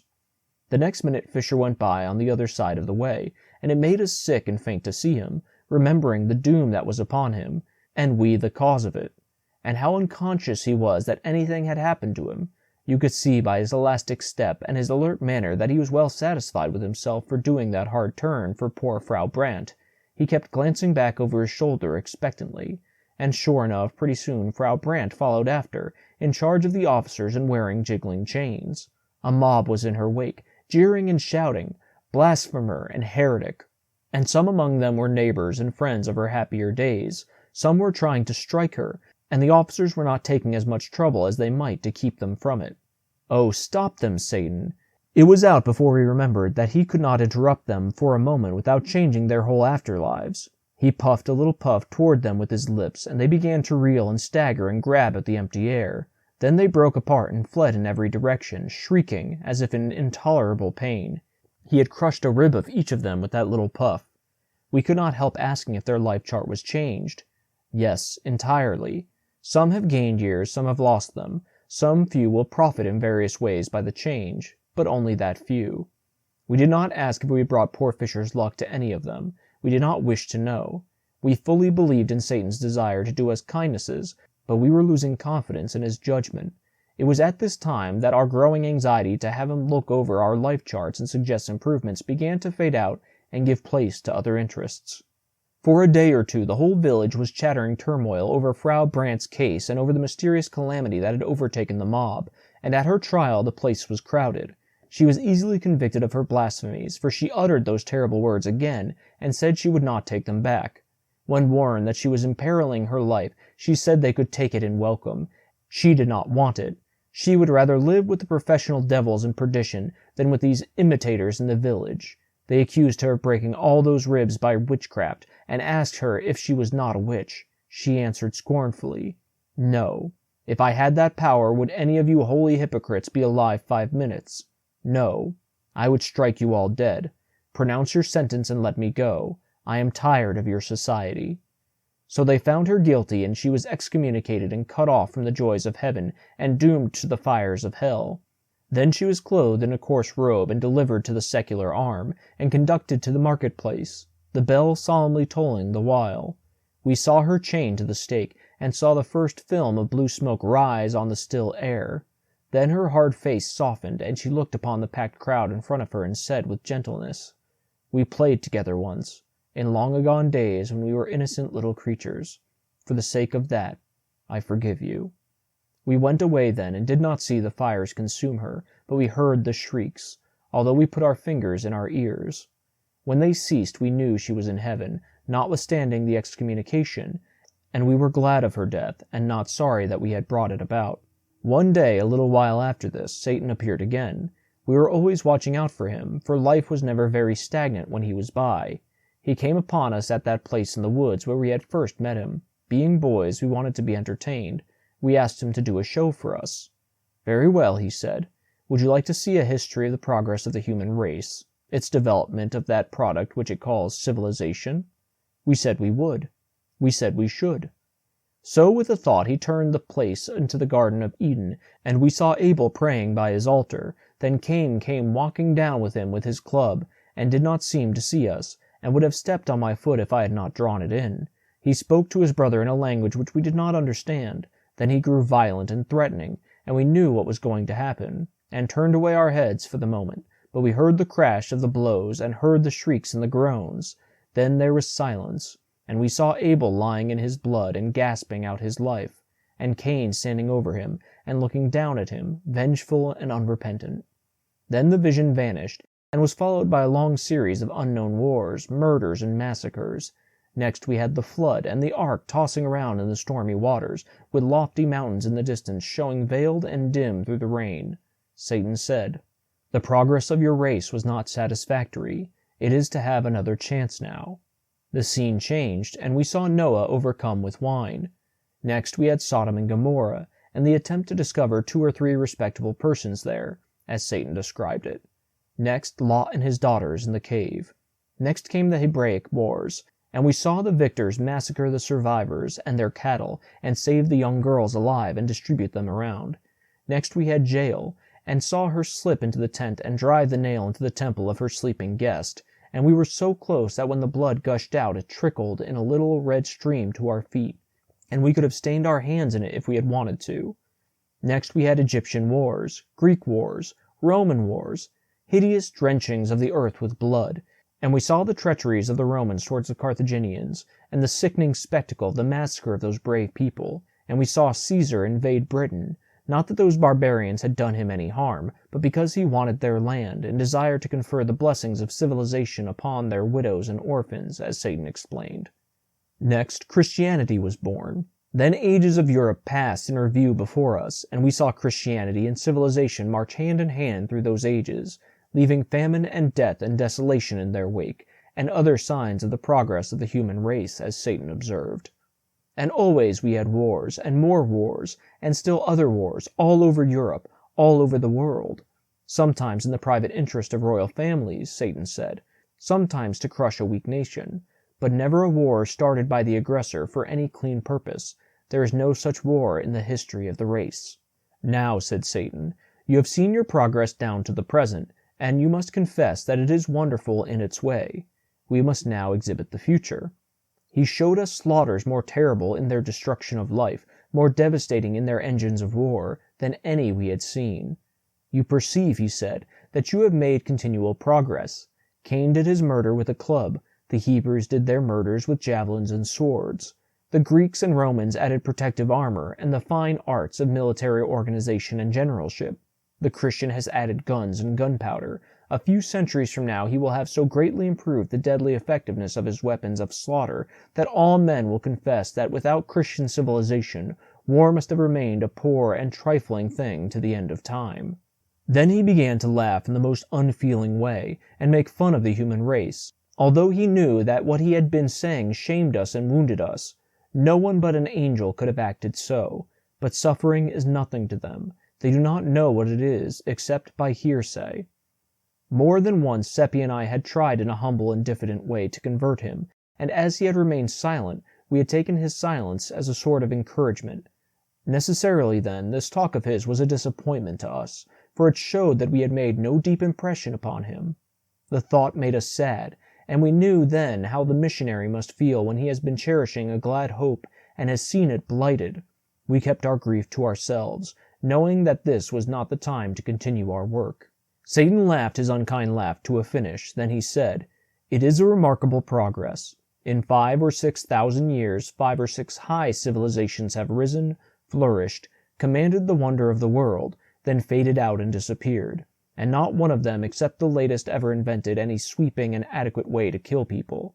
They all did their best, to kill being the chiefest ambition of the human race and the earliest incident in its history, but only the Christian civilization has scored a triumph to be proud of. 2 or 3 centuries from now it will be recognized that all the competent killers are Christians. Then the pagan world will go to school to the Christian, not to acquire his religion, but his guns. The Turk and the Chinaman will buy those to kill missionaries and converts with. By this time his theater was at work again, and before our eyes nation after nation drifted by, during 2 or 3 centuries, a mighty procession, an endless procession, raging, struggling, wallowing through seas of blood, smothered in battle smoke through which the flags glinted and the red jets from the cannon darted, and always we heard the thunder of the guns and the cries of the dying. "And what does it amount to?" said Satan with his evil chuckle. "Nothing at all. You gain nothing. You always come out where you went in. For 1,000,000 years the race has gone on monotonously propagating itself and monotonously reperforming this dull nonsense. To what end? No wisdom can guess. Who gets a profit out of it? Nobody but a parcel of usurping little monarchs and nobilities who despise you, would feel defiled if you touched them, would shut the door in your face if you proposed to call, whom you slave for, fight for, die for, and not ashamed of it, but proud, whose existence is a perpetual insult to you and you are afraid to resent it, who are mendicants supported by your alms, yet assume toward you the airs of benefactor towards beggar, who address you in the language of master to slave, and are answered in the language of slave to master, who are worshipped by you with your mouth, while in your heart, if you have one, you despise yourselves for it. The first man was a hypocrite and a coward, qualities which have not yet failed in his line. It is the foundation upon which all civilizations have been built. Drink to their perpetuation, drink to their augmentation, drink to—" Then he saw by our faces how much we were hurt, and he cut his sentence short and stopped chuckling, and his manner changed. He said gently, "No, we will drink one another's health, and let civilization go. The wine which has flown to our hands out of space by desire is earthly, and good enough for that other toast. But throw away the glasses. We will drink this one in wine which has not visited this world before." We obeyed and reached up and received the new cups as they descended. They were shapely and beautiful goblets, but they were not made of any material that we were acquainted with. They seemed to be in motion, they seemed to be alive, and certainly the colors in them were in motion. They were very brilliant and sparkling, and of every tint, and they were never still, but flowed to and fro in rich tides which met and broke and flashed out dainty explosions of enchanting color. I think it was most like opals washing about in waves and flashing out their splendid fires. But there is nothing to compare the wine with. We drank it, and felt a strange and witching ecstasy, as of heaven going stealing through us. And Seppi's eyes filled, and he said worshippingly, "We shall be there some day." And then he glanced furtively at Satan, and I think he'd hoped Satan would say, "Yes, you will be there some day." But Satan seemed to be thinking about something else, and said nothing. This made me feel ghastly, for I knew he had heard. Nothing, spoken or unspoken, ever escaped him. Poor Seppi looked distressed, and did not finish his remark. The goblets rose and clove their way into the sky, a triplet of radiant sundogs, and disappeared. Why didn't they stay? It seemed a bad sign, and depressed me. Should I ever see mine again? Would Seppi ever see his? Chapter 9. It was wonderful, the mastery Satan had over time and distance. For him they did not exist. He called them human inventions, and said they were artificialities. We often went to the most distant parts of the globe with him, and stayed weeks and months, and yet were only gone only a fraction of a second as a rule. You could prove it by the clock. One day, when our people were in such awful distress because the witch commission were afraid to proceed against the astrologer and Father Peter's household, or against any, indeed, but the poor and the friendless, they had lost patience and took to witch-hunting on their own score, and began to chase a born lady who was known to have the habit of curing people by devilish arts, such as bathing them, washing them, and nourishing them instead of bleeding them and purging them through the ministrations of a barber surgeon in the proper way. She came flying down with a howling and cursing mob after her, and tried to take refuge in houses, but the doors were shut in her face. They chased her more than half an hour, we following to see it, and at last she was exhausted and fell, and they caught her. They dragged her to a tree and threw a rope over the limb, and began to make a noose in it, some holding her, meantime, and she crying and begging, and her young daughter looking on and weeping, but afraid to say or do anything. They hanged the lady, and I threw a stone at her, although in my heart I was sorry for her. But all were throwing stones, and each was watching his neighbor, and if I had not done as the others did, it would have been noticed and spoken of. Satan burst out laughing. All that were near by turned upon him, astonished and not pleased. It was an ill time to laugh, for his free and scoffing ways and his supernatural music had brought him under suspicion all over the town and turned many privately against him. The big blacksmith called attention to him now, raising his voice so that all should hear, and said, "What are you laughing at? Answer. Moreover, please explain to the company why you threw no stone. Are you sure I did not throw a stone? Yes, you needn't try to get out of it. I had my eye on you." "Ah, and I noticed you," shouted two others. "3 witnesses," said Satan. "Mueller, the blacksmith, Klein, the butcher's man, Pfeiffer, the weaver's journeyman. 3 very ordinary liars. Are there any more?" "Never mind whether there are others or not, and never mind about what you consider us. 3's enough to settle your matter for you. You'll prove that you threw a stone, or it shall go hard with you." "That's so," shouted the crowd, and surged up as closely as they could to the center of interest. "And first you will answer that question," cried the blacksmith, pleased with himself for being mouthpiece to the public and hero of the occasion. "What are you laughing at?" Satan smiled and answered pleasantly, to see 3 cowards stoning a dying lady when they were so near death themselves. You could see the superstitious crowd shrink and catch their breath under the sudden shock. The blacksmith, with a show of bravado, said, "Pooh! What do you know about it?" "I? Everything. By profession I am a fortune-teller, and I read the hands of you 3, and some others, when you lifted them to stone the woman. One of you will die tomorrow week, another of you will die tonight, the third has but 5 minutes to live, and yonder is the clock." It made a sensation. The faces of the crowd blanched and turned mechanically toward the clock. The butcher and the weaver seemed smitten with an illness, but the blacksmith braced up and said with spirit, "It is not long to wait for prediction number 1. If it fails, young master, you will not live a whole minute after, I promise you that." No one said anything. All watched the clock in a deep stillness which was impressive. When 4½ minutes were gone, the blacksmith gave a sudden gasp and clasped his hands upon his heart, saying, "Give me breath, give me room," and began to sink down. The crowd surged back, no one offering to support him, and he fell lumbering to the ground and was dead. The people stared at him, then at Satan, then at one another, and their lips moved, but no words came. Then Satan said, "3 saw that I threw no stone. Perhaps there are others. Let them speak." It struck a kind of panic into them, and although no one answered him, many began to violently accuse one another, saying, "You said he didn't throw," and getting for reply, "It is a lie, and I will make you eat it." And so in a moment they were in a raging and noisy turmoil, and beating and banging one another, and in the midst was the only indifferent one, the dead lady hanging from her rope, her troubles forgotten, her spirit at peace. So we walked away, and I was not at ease, but was saying to myself, he told them he was laughing at them, but it was a lie, he was laughing at me. That made him laugh again, and he said, "Yes, I was laughing at you, because in fear of what others might report about you, you stoned the woman when your heart revolted at the act. But I was laughing at the others too." "Why?" "Because their case was yours." "How is that?" "Well, there were 68 people there, and 62 of them had no more desire to throw a stone than you had."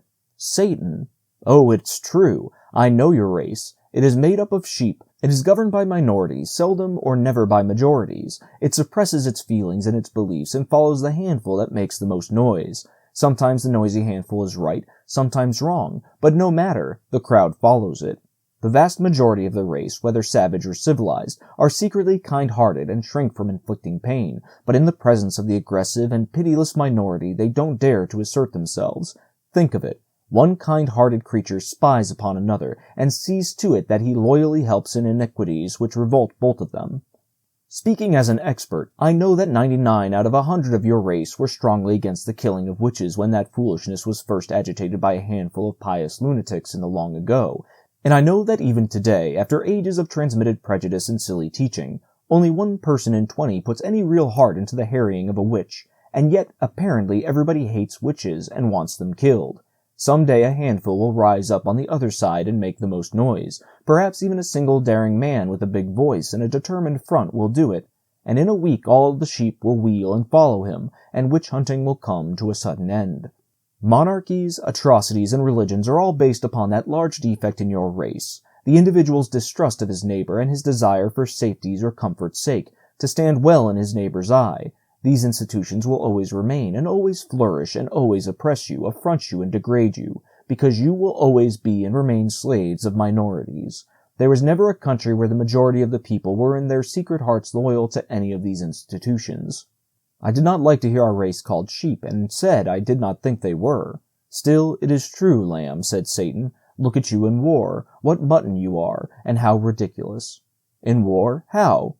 There has never been a just one, never an honorable one, on the part of the instigator of the war. I can see 1,000,000 years ahead, and this rule will never change in so many as half a dozen instances. The loud little handful, as usual, will shout for the war. The pulpit will, warily and cautiously, object at first. The great, big, dull bulk of the nation will rub its sleepy eyes and try to make out why there should be a war, and will say earnestly and indignantly, "It is unjust and dishonorable, and there is no necessity for it."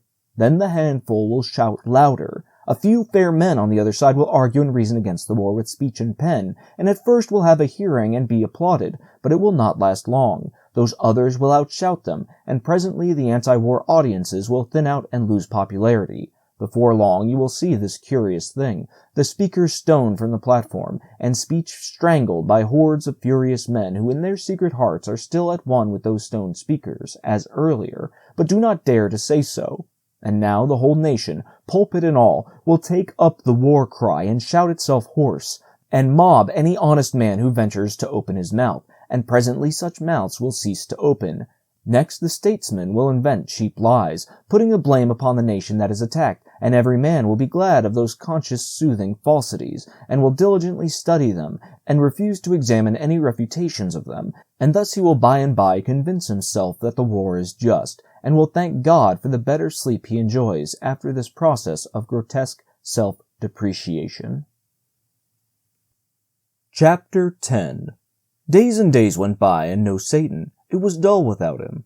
But the astrologer, who had returned from his excursion to the moon, went about the village, braving public opinion, and getting a stone in the middle of his back now and then when some witch-hater got a safe chance to throw it and dodge out of sight. Meantime, two influences had been working well for Margaret. That Satan, who was quite indifferent to her, had stopped going to her house after a visit or two had hurt her pride, and she had set herself the task of banishing him from her heart. Reports of Wilhelm Midling's dissipation brought to her from time to time by old Ursula, who had touched her with remorse, jealousy of Satan being the cause of it, and so now, these two matters working upon her together, she was getting a good profit out of the combination. Her interest in Satan was steadily cooling, her interest in Wilhelm as steadily warming. All that was needed to complete her conversion was that Wilhelm should brace up and do something that should cause favorable talk and incline the public toward him again. The opportunity came now. Margaret sent and asked him to defend her uncle in the approaching trial, and he was greatly pleased, and stopped drinking and began his preparations with diligence. With more diligence than hope, in fact, for it was not a promising case. He had many interviews in his office with Seppi and me, and threshed out our testimony pretty thoroughly, thinking to find some valuable grains among the chaff, but the harvest was poor, of course. If Satan would only come, that was my constant thought. He could invent some way to win the case, for he had said it would be won, so he necessarily knew how it could be done. But the days dragged on, and still he did not come. Of course I did not doubt that it would be won, and that Father Peter would be happy for the rest of his life, since Satan had said so. Yet I knew I should be much more comfortable if he would come and tell us how to manage it. It was getting high time for Father Peter to have a saving change toward happiness, for by general report he was worn out with his imprisonment and the ignominy that was burdening him, and was like to die of his miseries unless he got relief soon. At last the trial came on, and the people gathered from all around to witness it, among them many strangers from considerable distances. Yes, everybody was there except the accused. He was too feeble in body for the strain, but Margaret was present and keeping up her hope and her spirit the best she could. The money was present too. It was emptied on the table, and was handled and caressed and examined by such as were privileged. The astrologer was put in the witness box. He had on his best hat and robe for the occasion. Question: You claim that this money is yours? Answer: I do. Question: How did you come by it? Answer: I found the bag in the road when I was returning from a journey. Question, when? Answer, more than 2 years ago. Question, what did you do with it? Answer, I brought it home and hid it in a secret place in my observatory, intending to find the owner if I could. Question, you endeavored to find him? Answer, I made diligent inquiry during several months, but nothing came of it. Question, and then? Answer, I thought it not worthwhile to look further and was minded to use the money in finishing the wing of the foundling asylum, connected with the priory and nunnery. So I took it out of its hiding place and counted it to see if any of it was missing. And then? Question, why do you stop? Proceed. Answer, I am sorry to have to say this, but just as I had finished and was restoring the bag to its place, I looked up and there stood Father Peter behind me. Several murmured, that looks bad, but others answered, ah, but he is such a liar. Question, that made you uneasy? Answer, no. I thought nothing of it at the time, for Father Peter often came to me unannounced to ask for a little help in his need. Margaret blushed crimson at hearing her uncle falsely and impudently charged with begging, especially from one he had always denounced as a fraud, and was going to speak, but remembered herself in time and held her peace. Question, proceed. Answer, in the end I was afraid to contribute the money to the foundling asylum, but elected to wait yet another year and continue my inquiries. When I heard of Father Peter's find I was glad, and no suspicion entered my mind. When I came home a day or two later and discovered that my own money was gone, I still did not suspect until 3 circumstances connected with Father Peter's good fortune struck me as being singular coincidences. Question, pray, name them. Answer, Father Peter had found his money in a path. I had found mine in a road. Father Peter's find consisted exclusively of gold ducats, mine also. Father Peter found 1,107 ducats, I exactly the same.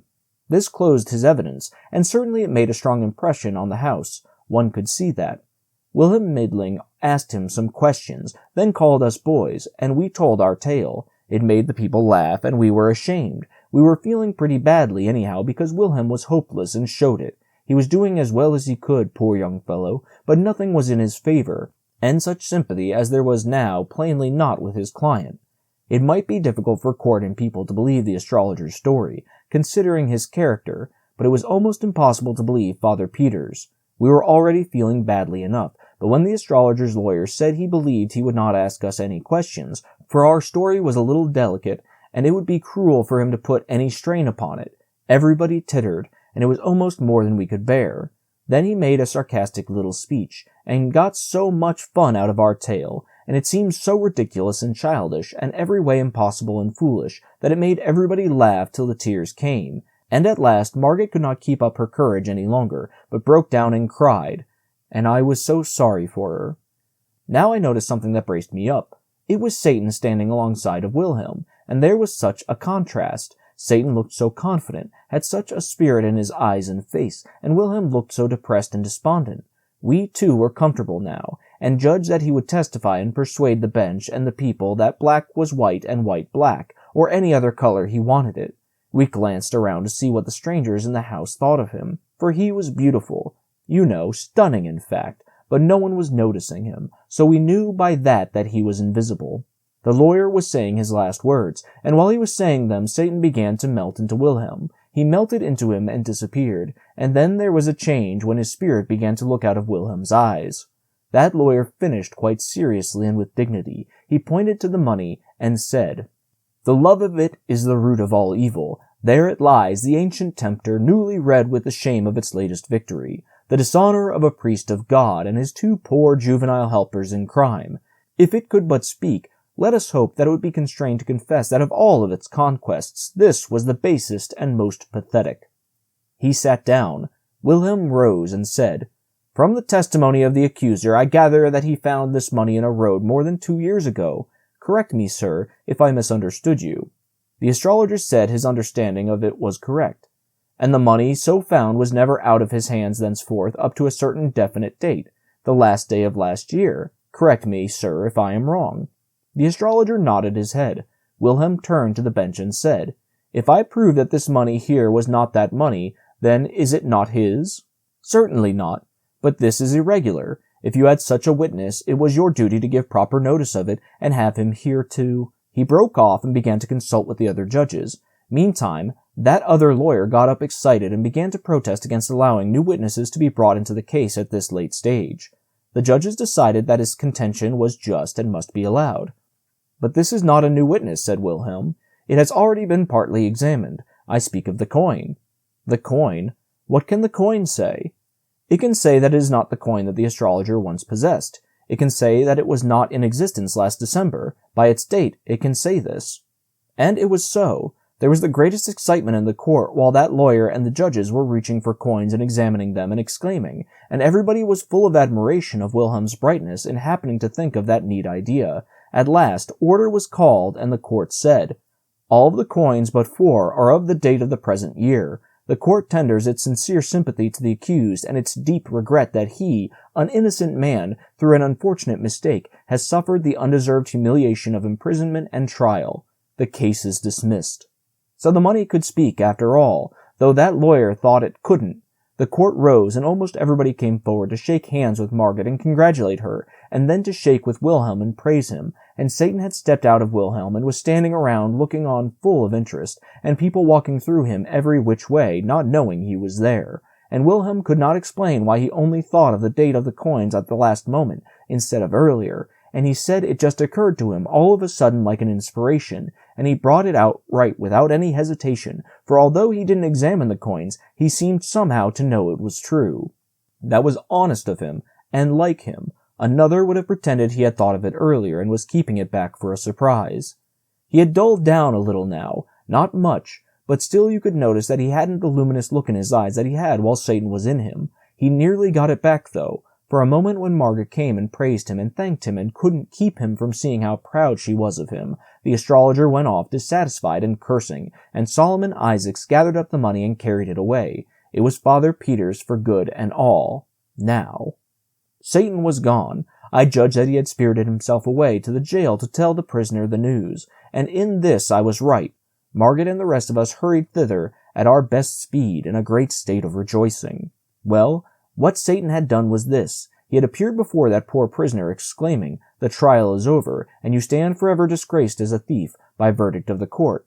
The shock unseated the old man's reason. When we arrived 10 minutes later, he was parading pompously up and down and delivering commands to this and that and the other constable or jailer, and calling them Grand Chamberlain and Prince this and Prince that and Admiral of the Fleet, Field Marshal in command, and all such fustian, and as happy as a bird, he thought he was emperor. Margaret flung herself on his breast and cried, and indeed everybody was moved almost to heartbreak. He recognized Margaret, but could not understand why she should cry. He patted her on the shoulder and said, "Don't do it, dear. Remember, there are witnesses, and it is not becoming in the crown princess. Tell me your trouble. It shall be mended. There is nothing the emperor cannot do." Then he looked around and saw old Ursula with her apron to her eyes. He was puzzled at that, and said, "And what is the matter with you?" Through her sobs she got out words explaining that she was distressed to see him so. He reflected over that a moment, then muttered as if to himself, "A singular old thing.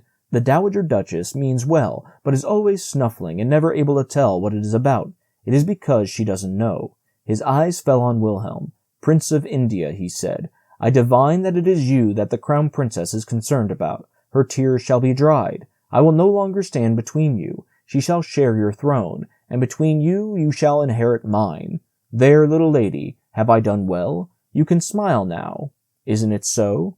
He petted Margaret and kissed her, and was so contented with himself and with everybody that he could not do enough for us all, but began to give away kingdoms and such things right and left, and the least that any of us got was a principality. And so at last, being persuaded to go home, he marched in imposing state, and when the crowds along the way saw how it gratified him to be hurrahed at, they humored him to the top of his desire, and he responded with condescending bows and gracious smiles, and often stretched out a hand and said, "Bless you, my people." As pitiful a sight as ever I saw, and Margaret and old Ursula crying all the way. On my road home I came upon Satan, and reproached him with deceiving me with that lie. He was not embarrassed, but said, quite simply and composedly, "Ah, you mistake. It was the truth. I said he would be happy the rest of his days, and he will, for he will always think he is the emperor, and his pride in it and his joy in it will endure to the end. He is now, and will remain, the one utterly happy person in this empire." "But the method of it, Satan, the method! Couldn't you have done it without depriving him of his reason?" It was difficult to irritate Satan, but that accomplished it. "What an ass you are," he said. Are you so unobservant as not to have found out that sanity and happiness are an impossible combination? No sane man can be happy, for to him life is real, and he sees what a fearful thing it is. Only the mad can be happy, and not many of those. The few that imagine themselves kings or gods are happy, the rest are no happier than the sane. Of course, no man is entirely in his right mind at any time, but I have been referring to the extreme cases. I have taken from this man that trumpery thing which the race regards as a mind. I have replaced his tin life with a silver-gilt fiction. You see the result, and you criticize. I say I would make him permanently happy, and I have done it. I have made him happy by the only means possible to his race, and you are not satisfied. He heaved a discouraged sigh and said, "It seems to me that this race is hard to please." There it was, you see. He didn't seem to know any way to do a person a favor except by killing him or making a lunatic out of him. I apologized as well as I could, but privately I did not think much of his processes, at that time. Satan was accustomed to say that our race lived a life of continuous and uninterrupted self-deception. It duped itself from cradle to grave with shams and delusions which it mistook for realities, and this made its entire life a sham. Of the score of fine qualities which it imagined it had and was vain of, it really possessed hardly one. It regarded itself as gold, and was only brass. One day when he was in this vein, he mentioned a detail, the sense of humor. I cheered up then, and took issue. I said we possessed it. There spoke the race, he said, always ready to claim what it hasn't got, and mistake its ounce of brass filings for a ton of gold dust. You have a mongrel perception of humor, nothing more. A multitude of you possess that. This multitude see the comic side of 1,000 low-grade and trivial things, broad incongruities mainly, grotesqueries, absurdities, evokers of the horse laugh. The 10,000 high-grade comicalities which exist in the world are sealed from their dull vision. Will a day come when the race will detect the funniness of these juvenalities and laugh at them, and by laughing at them, destroy them? For your race, in its poverty, has unquestionably one really effective weapon, laughter. Power, money, persuasion, supplication, persecution. These can lift at a colossal humbug, push it a little, weaken it a little, century by century, but only laughter can blow it to rags and atoms at a blast. Against the assault of laughter nothing can stand. You are always fussing and fighting with your other weapons. Do you ever use that one? No. You leave it lying rusting. As a race, do you ever use it at all? No, you lack sense and the courage. We were traveling at the time and stopped at a little city in India and looked on a while as the juggler did his tricks before a group of natives. They were wonderful, but I knew Satan could beat that game, and I begged him to show off a little, and he said he would. He changed himself into a native in turban and breech cloth, and very considerately conferred on me a temporary knowledge of the language. The juggler exhibited a seed, covered it with earth in a small flower pot, then put a rag over the pot. After a minute the rag began to rise. In 10 minutes it had risen a foot. Then the rag was removed, and a little tree was exposed, with leaves upon it and ripe fruit. We ate the fruit, and it was good, but Satan said, "Why do you cover the pot? Can't you grow the tree in the sunlight?" "No," said the juggler, "no one can do that. You are only an apprentice. You don't know your trade. Give me the seed, I will show you." He took the seed and said, "What shall I raise from it?" "It is a cherry seed." "Of course you will raise a cherry." "Oh no, that is a trifle. Any novice can do that. Shall I raise an orange tree from it?" "Oh yes," and the juggler laughed. "And shall I make it bear other fruits as well as oranges?" "If God wills," and they all laughed. Satan put the seed in the ground, put a handful of dust on it, and said, "Rise." The tiny stem shot up and began to grow, and grew so fast that in 5 minutes it was a great tree, and we were sitting in the shade of it. There was a murmur of wonder. Then all looked up and saw a strange and pretty sight, for the branches were heavy with fruits of many kinds and colors, oranges, grapes, bananas, peaches, cherries, apricots, and so on. Baskets were brought, and the unlading of the tree began, and the people crowded around Satan and kissed his hand and praised him, calling him the Prince of Jugglers. The news went about the town, and everybody came running to see the wonder, and they remembered to bring baskets too. But the tree was equal to the occasion, and it put out new fruits as fast as any were removed. Baskets were filled by the score and by the hundred, but always the supply remained undiminished. At last a foreigner in white linen and sun helmet arrived and exclaimed angrily, "Away from here! Clear out, you dogs! The tree is on my lands and is my property." The natives put down their baskets and made humble obeisance. Satan made humble obeisance too, with his fingers to his forehead, in the native way, and said, "Please let them have their pleasure for an hour, sir. Only that, and no longer. Afterward you may forbid them. and you will still have more fruit than you and the state together can consume in a year." This made the foreigner very angry, and he cried out, "Who are you, you vagabond, to tell your betters what they may do and what they mayn't?" And he struck Satan with his cane, and followed this error with a kick. The fruits rotted on the branches, and the leaves withered and fell. The foreigner gazed at the bare limbs with the look of one who is surprised and not gratified. Satan said, "Take good care of the tree, for its health and yours are bound together. It will never bear again, but if you tend it well, it will live long. Water its roots once in each hour every night, and do it yourself. It must not be done by proxy, and to do it in daylight will not answer. If you fail only once in any night, the tree will die, and you likewise. Do not go home to your own country any more. You would not reach there. Make no business or pleasure engagements which require you to go outside your gate at night. You cannot afford the risk. Do not rent or sell this place. It would be injudicious." The foreigner was proud and wouldn't beg, but I thought he looked as if he would like to. While he stood gazing at Satan, we vanished away and landed in Salem. I was sorry for that man, sorry Satan hadn't been his customary self and killed him or made him a lunatic. It would have been a mercy. Satan overheard the thought and said, "I would have done it but for his wife, who has not offended me. She is coming to him presently from their native land, Portugal. She is well, but has not long to live, and has been yearning to see him and persuade him to go back with her next year. She will die without knowing he can't leave that place." He won't tell her? He will not trust that secret with anyone. He will reflect that it could be revealed in sleep, in the hearing of some Portuguese guest servant some time or other. Did none of those natives understand what you said to him? None of them understood, but he will always be afraid that some of them did. That fear will be torture to him, for he has been a harsh master to them. In his dreams he will imagine them chopping his tree down. That will make his days uncomfortable. I have already arranged for his nights. It grieved me, though not sharply, to see him take such a malicious satisfaction in his plans for this foreigner. Does he believe what you told him, Satan? He thought he didn't, but our vanishing helped. The tree, where there had been no tree before, that helped. The insane and uncanny variety of fruits, the sudden withering, all these things are helps. Let him think as he may, reason as he may, one thing is certain, he will water the tree. But between this and night, he will begin his changed career with a very natural precaution, for him. What is that?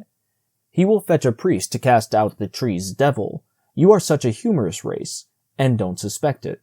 He will tell the priest? No. He will say a juggler from Bombay created it, and that he wants the juggler's devil driven out of it, so that it will thrive and be fruitful again. The priest's incantations will fail. Then the Portuguese will give up that scheme and get his watering pot ready. But the priest will burn the tree. I know it. He will not allow it to remain. Yes, and anywhere in Europe he would burn the man too, but in India the people are civilized, and these things will not happen. The man will drive the priest away and take care of the tree. I reflected a little, then said, Satan, you have given him a hard life, I think. Comparatively. It must not be mistaken for a holiday. We flitted from place to place around the world as we had done before, Satan showing me 100 wonders, most of them reflecting in some way the weakness and triviality of our race. He did this now every few days, not out of malice. I am sure of that. It only seemed to amuse and interest him, just as a naturalist might be amused and interested by a collection of ants. Chapter 11. For as much as a year Satan continued these visits, but at last he came less often, and then for a long time he did not come at all. This always made me lonely and melancholy. I felt that he was losing interest in our tiny world, and might at any time abandon his visits entirely. When one day he finally came to me, I was overjoyed, but only for a little while. He had come to say goodbye, he told me, and for the last time. He had investigations and undertakings in other corners of the universe, he said, that would keep him busy for a longer period than I could wait for his return. And you are going away and will not come back any more? Yes, he said. We have comraded long together, and it has been pleasant for both, but I must go now, and we shall not see each other any more. In this life, Satan, but in another? We shall meet in another, surely. Then, all tranquilly and soberly, he made the strange answer, There is no other. A subtle influence blew upon my spirit from his, bringing with it a vague, dim, but blessed and hopeful feeling that the incredible words might be true, even must be true. Have you never suspected this, Theodore? No. How could I? But if it can only be true. It is true. A gust of thankfulness rose in my breast, but a doubt checked it before it could issue in words, and I said, But we have seen that future life. seen it in its actuality, and so it was a vision. It had no existence. I could hardly breathe for the great hope that was struggling in me. A vision? Life itself is only a vision, a dream. It was electrical. By God, I had had that very thought 1,000 times in my musings. Nothing exists. All is a dream. God, man, the world, the sun, the moon, the wilderness of stars. A dream. All a dream. They have no existence. Nothing exists save empty space, and you. I. And you are not you. You have no body, no blood, no bones. You are but a thought. I myself have no existence. I am but a dream. Your dream. Creature of your imagination. In a moment you will have realized this. Then you will banish me from your visions, and I shall dissolve into the nothingness out of which you made me. I am perishing already. I am failing. I am passing away. In a little while you will be alone in shoreless space, to wander its limitless solitudes without friend or comrade forever. You will remain a thought, the only existent thought, and by your nature inextinguishable, indestructible. But I, your poor servant, have revealed you to yourself and set you free. Dream other dreams, and better. Strange that you should not have suspected years ago, centuries, ages, eons ago, for you have existed companionless through all the eternities. Strange indeed that you should not have suspected that your universe and its contents were only dreams, visions, fiction. Strange because they are so frankly and hysterically insane, like all dreams. A God who could make good children as easily as bad, yet preferred to make bad ones, who could have made every one of them happy, yet never made a single happy one, who made them prize in their bitter life, yet stingily cut it short, who gave his angels eternal happiness unearned, yet required his other children to earn it, who gave his angels painless lives, yet cursed his other children with biting miseries and maladies of mind and body, whose mouths justice and invented hell, mouths mercy and invented hell, mouths golden rules and forgiveness multiplied by 70 times 7 and invented hell, whose mouths morals to other people and has none himself, who frowns upon crimes yet commits them all, who created man without invitation, then tries to shuffle the responsibility for man's acts upon man, instead of honorably placing it where it belongs, upon himself, and finally, with altogether divine obtuseness, invites this poor, abused slave to worship him. You perceive now that these things are all impossible except in a dream. You perceive that they are all pure and puerile insanities, the silly creations of an imagination that is not conscious of its freaks. In a word, that they are a dream, and you are the maker of it. The dream marks are all present. You should have recognized them earlier. It is true, that which I have revealed to you. There is no God, no universe, no human race, no earthly life, no heaven, no hell. It is all a dream, a grotesque and foolish dream. Nothing exists but you, and you are but a thought, a vagrant thought, a useless thought, a homeless thought, wandering forlorn among the empty eternities. He vanished and left me appalled, for I knew and realized that all he had said was true. A fable. Once upon a time, an artist who had painted a small and very beautiful picture placed it so that he could see it in the mirror. He said, "This doubles the distance and softens it, and it is twice as lovely as it was before." The animals out in the woods heard of this through the house cat, who was greatly admired by them because he was so learned, and so refined and civilized, and so polite and high-bred, and could tell them so much which they didn't know before, and were not certain about afterward. They were much excited about this new piece of gossip, and they asked questions, so as to get a full understanding of it. They asked what a picture was, and the cat explained. "It is a flat thing," he said, "wonderfully flat, marvelously flat, enchantingly flat and elegant, and oh, so beautiful." That excited them almost to a frenzy, and they said they would give the world to see it. Then the bear asked, "What is it that makes it so beautiful?" "It is the looks of it," said the cat. This filled them with admiration and uncertainty, and they were more excited than ever. Then the cow asked, "What is a mirror?" "It is a hole in the wall," said the cat. "You look in it, and there you see the picture, and it is so dainty and charming and ethereal and inspiring in its unimaginable beauty that your head turns round and round, and you almost swoon with ecstasy." The ass had not said anything as yet. He now began to throw doubts. He said there had never been anything as beautiful as this before, and probably wasn't now. He said that when it took a whole basketful of sesquipedalian adjectives to whoop up a thing of beauty, it was time for suspicion. It was easy to see that these doubts were having an effect upon the animals, so the cat went off offended. The subject was dropped for a couple of days, but in the meantime curiosity was taking a fresh start, and there was a revival of interest perceptible. Then the animals assailed the ass for spoiling what would possibly have been a pleasure to them, on a mere suspicion that the picture was not beautiful, without any evidence that such was the case. The ass was not troubled, he was calm, and said there is one way to find out who was in the right, himself or the cat. He would go and look in that hole, and come back and tell what he found there. The animals felt relieved and grateful, and asked him to go at once, which he did. But he did not know where he ought to stand, and so, through error, he stood between the picture and the mirror. The result was that the picture had no chance and didn't show up. He returned home and said, "The cat lied. There was nothing in that hole but an ass. There wasn't a sign of a flat thing visible. It was a handsome ass, and friendly, but just an ass and nothing more." The elephant asked, "Did you see it good and clear? Were you close to it?" "I saw it good and clear, O Hathi, king of beasts. I was so close that I touched noses with it." "This is very strange," said the elephant. "The cat was always truthful before, as far as we could make out. Let another witness try. Go, Baloo, look in the hole, and come and report." So the bear went. When he came back, he said, "Both the cat and the ass have lied. There is nothing in the hole but a bear." Great was the surprise and puzzlement of the animals. Each was now anxious to make the test himself and get at the straight truth. The elephant sent them one at a time. First the cow. She found nothing in the hole but a cow. The tiger found nothing in it but a tiger. The lion found nothing in it but a lion. The leopard found nothing in it but a leopard. The camel found a camel and nothing more. Then Hathi was wroth, and said he would have the truth if he had to go and fetch it himself. When he returned, he abused his whole subjectory for liars, and was in an unappeasable fury with the moral and mental blindness of the cat. He said that anybody but a nearsighted fool could see that there is nothing in the hole but an elephant. Moral by the cat. You can find in a text whatever you bring, if you will stand between it and the mirror of your imagination.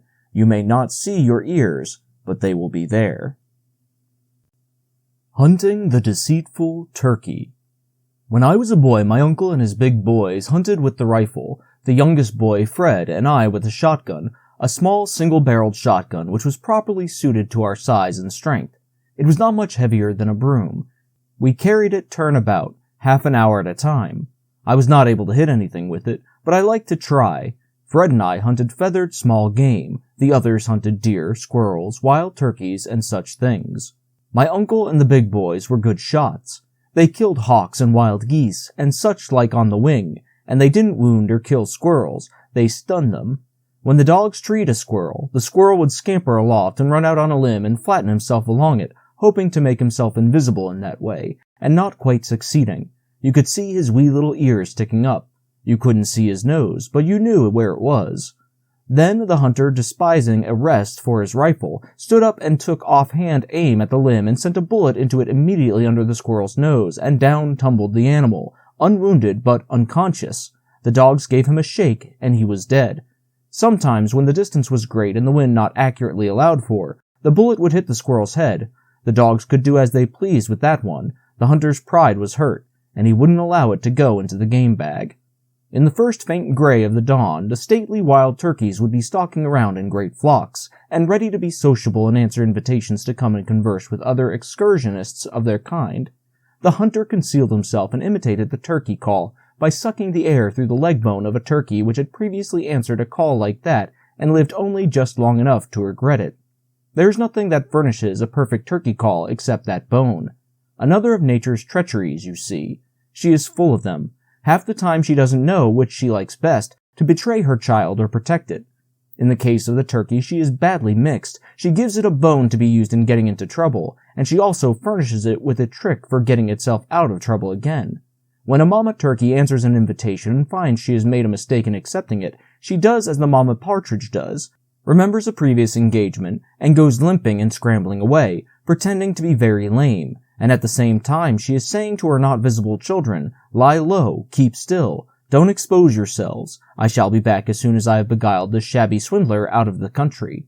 When a person is ignorant and confiding, this immoral device can have tiresome results. I followed an ostensibly lame turkey over a considerable part of the United States one morning, because I believed in her and could not think she would deceive a mere boy, and one who was trusting her and considering her honest. I had the single-barreled shotgun, but my idea was to catch her alive. I often got within rushing distance of her, and then made my rush, but always, just as I made my final plunge and put my hand down where her back had been, it wasn't there. It was only 2 or 3 inches from there, and I brushed the tail feathers as I landed on my stomach. A very close call, but still not quite close enough. That is, not close enough for success, but just close enough to convince me that I could do it next time. She always waited for me a little piece away and let on to be resting and greatly fatigued, which was a lie, but I believed it, for I still thought her honest long after I ought to have begun to doubt her, suspecting that this was no way for a high-minded bird to be acting. I followed and followed and followed, making my periodical rushes, and getting up and brushing the dust off, and resuming the voyage with patient confidence, indeed, with a confidence which grew, for I could see by the change of climate and vegetation that we were getting up into the high latitudes, and as she always looked a little tireder and a little more discouraged after each rush, I judged that I was safe to win. In the end, the competition being purely a matter of staying power, and the advantage lying with me from the start because she was lame. Along in the afternoon I began to feel fatigued myself. Neither of us had had any rest since we first started on the excursion, which was upwards of 10 hours before, though latterly we had paused a while after rushes, I letting on to be thinking about something else, but neither of us sincere, and both of us waiting for the other to call game, but in no real hurry about it. For indeed those little evanescent snatches of rest were very grateful to the feelings of us both. It would naturally be so, skirmishing along like that ever since dawn, and not a bite in the meantime, at least for me, though sometimes as she lay on her side fanning herself with the wing and praying for strength to get out of this difficulty, a grasshopper happened along whose time had come, and that was well for her, and fortunate, but I had nothing the whole day. More than once after I was very tired, I gave up taking her alive, and was going to shoot her, but I never did it, although it was my right, for I did not believe I could hit her, and besides, she always stopped and posed when I raised the gun, and this made me suspicious that she knew about me and my marksmanship, and so I did not care to expose myself to remarks. I did not get her at all. When she got tired of the game at last, she rose from almost under my hand and flew aloft with the rush and whir of a shell, and lit on the highest limb of a great tree, and sat down and crossed her legs and smiled down at me, and seemed gratified to see me so astonished. I was ashamed and also lost, and it was a while wandering the woods hunting for myself that I found a deserted log cabin, and had one of the best meals there that in my life days I have eaten. The weed-grown garden was full of ripe tomatoes, and I ate them ravenously, though I had never liked them before. Not more than 2 or 3 times since have I tasted anything that was so delicious as those tomatoes. I surfeited myself with them, and did not taste another one until I was in middle life. I can eat them now, but I do not like the look of them. I suppose we have all experienced a surfeit at one time or another. Once, in stress of circumstances, I ate part of a barrel of sardines, there being nothing else at hand, but since then I have always been able to get along without sardines. The McWilliamses and the burglar alarm. The conversation drifted smoothly and pleasantly along from weather to crops, from crops to literature, and from literature to scandal, from scandal to religion, then took a random jump and landed on the subject of burglar alarms. And now for the first time Mr. McWilliams showed feeling. Whenever I perceive this sign on this man's dial, I comprehend it, and lapse into silence, and give him opportunity to unload his heart, said he, with but ill-controlled emotion. I do not go 1 single cent on burglar alarms, Mr. Twain, not a single cent, and I will tell you why. When we were finishing our house, we found we had a little cash left over on account of the plumber not knowing it. I was for enlightening the heathen with it, for I was always unaccountably down on the heathen somehow, but Mrs. McWilliams said no, let's have a burglar alarm. I agreed to this compromise. I will explain that whenever I want a thing, and Mrs. McWilliams wants another thing, and we decide upon the thing that Mrs. McWilliams wants, as we always do, she calls that a compromise. Very well. The man came up from New York and put in the alarm, and charged $325 for it, and said we could sleep without uneasiness now. So we did for a while, say a month. Then one night we smelled smoke, and I was advised to get up and see what the matter was. I lit a candle and started down towards the stairs and met a burglar coming out of a room with a basket of tinware, which he had mistaken for solid silver in the dark. He was smoking a pipe. I said, "My friend, "We do not allow smoking in this room." He said he was a stranger and could not be expected to know the rules of the house. Said he had been in many houses just as good as this one and had never been objected to before. He added that as far as his experience went, such rules had never been considered to apply to burglars anyway. I said, "Smoke along then, if it is the custom, though I think that the conceding of a privilege to a burglar which is denied to a bishop is a conspicuous sign of the looseness of the times. But waiving all that, what business have you to be entering this house in this furtive and clandestine way without ringing the burglar alarm?" He looked confused and ashamed and said with embarrassment, "I beg 1,000 pardons. I did not know you had a burglar alarm, else I would have rung it. I beg you will not mention it where my parents may hear of it, for they are old and feeble, and such a seemingly wanton breach of the hallowed conventionalities of our Christian civilization might all too rudely sunder the frail bridge which hangs darkling between a pale and evanescent present and the solemn great deeps of the eternities. May I trouble you for a match?" I said, "Your sentiments do you honor, but if you will allow me to say it, metaphor is not your best hold. Spare your thigh. This kind light only on the box, and seldom there, in fact, if my experience may be trusted. But to return to business, how did you get in here?" "Through a second-story window." It was even so. I redeemed the tinware at pawnbrokers' rates, less cost of advertising, bade the burglar good night, closed the window after him, and retired to headquarters to report. Next morning, we sent for the burglar alarm man, and he came up and explained that the reason the alarm did not go off was that no part of the house but the first floor was attached to the alarm. This was simply idiotic. One might as well have no armor on at all in battle as to have it only on his legs. The expert now put the whole second story on the alarm, charged $300 for it, and went his way. By and by, one night, I found a burglar in the third story, about to start down a ladder with a lot of miscellaneous property. My first impulse was to crack his head with a billiard cue, but my second was to refrain from this attention, because he was between me and the cue rack. The second impulse was plainly the soundest, so I refrained, and proceeded to compromise. I redeemed the property at former rates, after deducting 10%, for use of the ladder. It being my ladder, and next day we sent down for the expert once more, and had the third story attached to the alarm, for $300.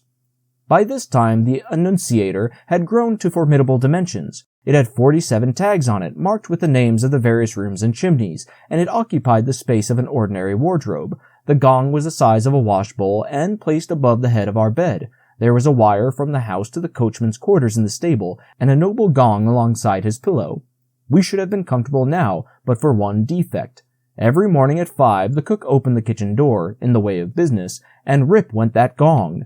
The first time this happened, I thought the last day was come sure. I didn't think it in bed, no, but out of it, for the first effect of that frightful gong is to hurl you across the house and slam you against the wall, and then curl you up and squirm you like a spider on a stove lid, till somebody shuts the kitchen door. In solid fact, there is no clamor that is even remotely comparable to the dire clamor which that gong makes. Well, this catastrophe happened every morning regularly at 5 o'clock, and lost us 3 hours' sleep. For, mind you, when that thing wakes you, it doesn't merely wake you in spots, it wakes you all over, conscience and all, and you are good for 18 hours of wide awakeness subsequently, 18 hours of the very most inconceivable wide awakeness that you ever experienced in your life. A stranger died in our hands one time, and we vacated and left him in our room overnight. Did that stranger wait for the general judgment? No, sir. He got up at 5 the next morning in the most prompt and unostentatious way. I knew he would. I knew it mighty well. He collected his life insurance and lived happily ever after, for there was plenty of proof as to the perfect squareness of his death. Well, we were gradually fading toward a better land, on account of the daily loss of sleep, so we finally had the expert up again, and he ran a wire to the outside of the door and placed a switch there, whereby Thomas, the butler, always made one little mistake. He switched the alarm off at night when he went to bed, and switched it on again at daybreak in the morning, just in time for the cook to open the kitchen door, and enable that gong to slam us across the house, sometimes breaking a window with one or the other of us. At the end of a week, we recognized that this switch business was a delusion and a snare. We also discovered that a band of burglars had been lodging in the house the whole time, not exactly to steal, for there wasn't much left now, but to hide from the police, for they were hot-pressed, and they shrewdly judged that the detectives would never think of a tribe of burglars taking sanctuary in a house notoriously protected by the most imposing and elaborate burglar alarm in America. sent down for the expert again, and this time he struck a most dazzling idea. He fixed the thing so that opening the kitchen door would take off the alarm. It was a noble idea, and he charged accordingly, but you already foresee the result. I switched on the alarm every night at bedtime, no longer trusting on Thomas's frail memory, and as soon as the lights were out, the burglars walked in at the kitchen door, thus taking the alarm off without waiting for the cook to do it in the morning. You see how aggravatingly we were situated? For months we couldn't have any company, not a spare bed in the house, all occupied by burglars. Finally, I got up a cure of my own. The expert answered the call, and ran another ground wire to the stable, and established a switch there, so that the coachman could put on and take off the alarm. That worked first rate, and a season of peace ensued, during which we got to inviting company once more and enjoying life. But by and by, the irrepressible alarm invented a new kink. One winter's night, we were flung out of bed by the sudden music of that awful gong, and when we hobbled to the annunciator, turned up the gas, and saw the word nursery exposed, Mrs. McWilliams fainted dead away, and I came precious near doing the same thing myself. I seized my shotgun and stood timing the coachman whilst the appalling buzzing went on. I knew that his gong had flung him out too, and that he would be along with his gun as soon as he could jump into his clothes. When I judged that the time was ripe, I crept into the room next to the nursery, glanced through the window, and saw the dim outline of the coachman in the yard below, standing at present arms and waiting for a chance. Then I hopped into the nursery and fired, and in the same instant the coachman fired at the red flash of my gun. Both of us were successful. I crippled a nurse, and he shot off all my back hair. We turned up the gas and telephoned for a surgeon. There was not a sign of a burglar, and no window had been raised. One glass was absent, but that was where the coachman's charge had come through. Here was a fine mystery, a burglar alarm going off at midnight of its own accord, and not a burglar in the neighborhood. The expert answered the usual call and explained that it was a false alarm, said it was easily fixed, so we overhauled the nursery window, charged a remunerative figure for it, and departed.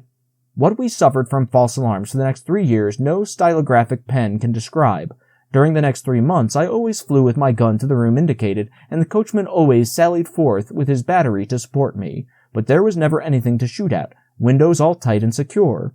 We always sent down for the expert next day, and he fixed those particular windows so they would keep quiet a week or so, and always remembered to send us a bill about like this: wire, $2.15, nipple, 75 cents, 2 hours labor, $1.50, wax, 47 cents, tape, 37 cents, screws, 15 cents, recharging battery, 98 cents, 3 hours labor, $2.25, string, 2 cents, lard, 66 cents, Pond's extract, $1.25, spring at 50, $2, railroad fares, $7.75, total, $19.77.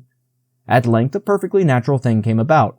After we had answered 300 or 400 false alarms, to wit, we stopped answering them. Yes, I simply rose up calmly when slammed across the house by the alarm, calmly inspected the annunciator, took note of the room indicated, and then calmly disconnected that room from the alarm, and went back to bed as if nothing had happened. Moreover, I let that room off permanently, and did not send for the expert.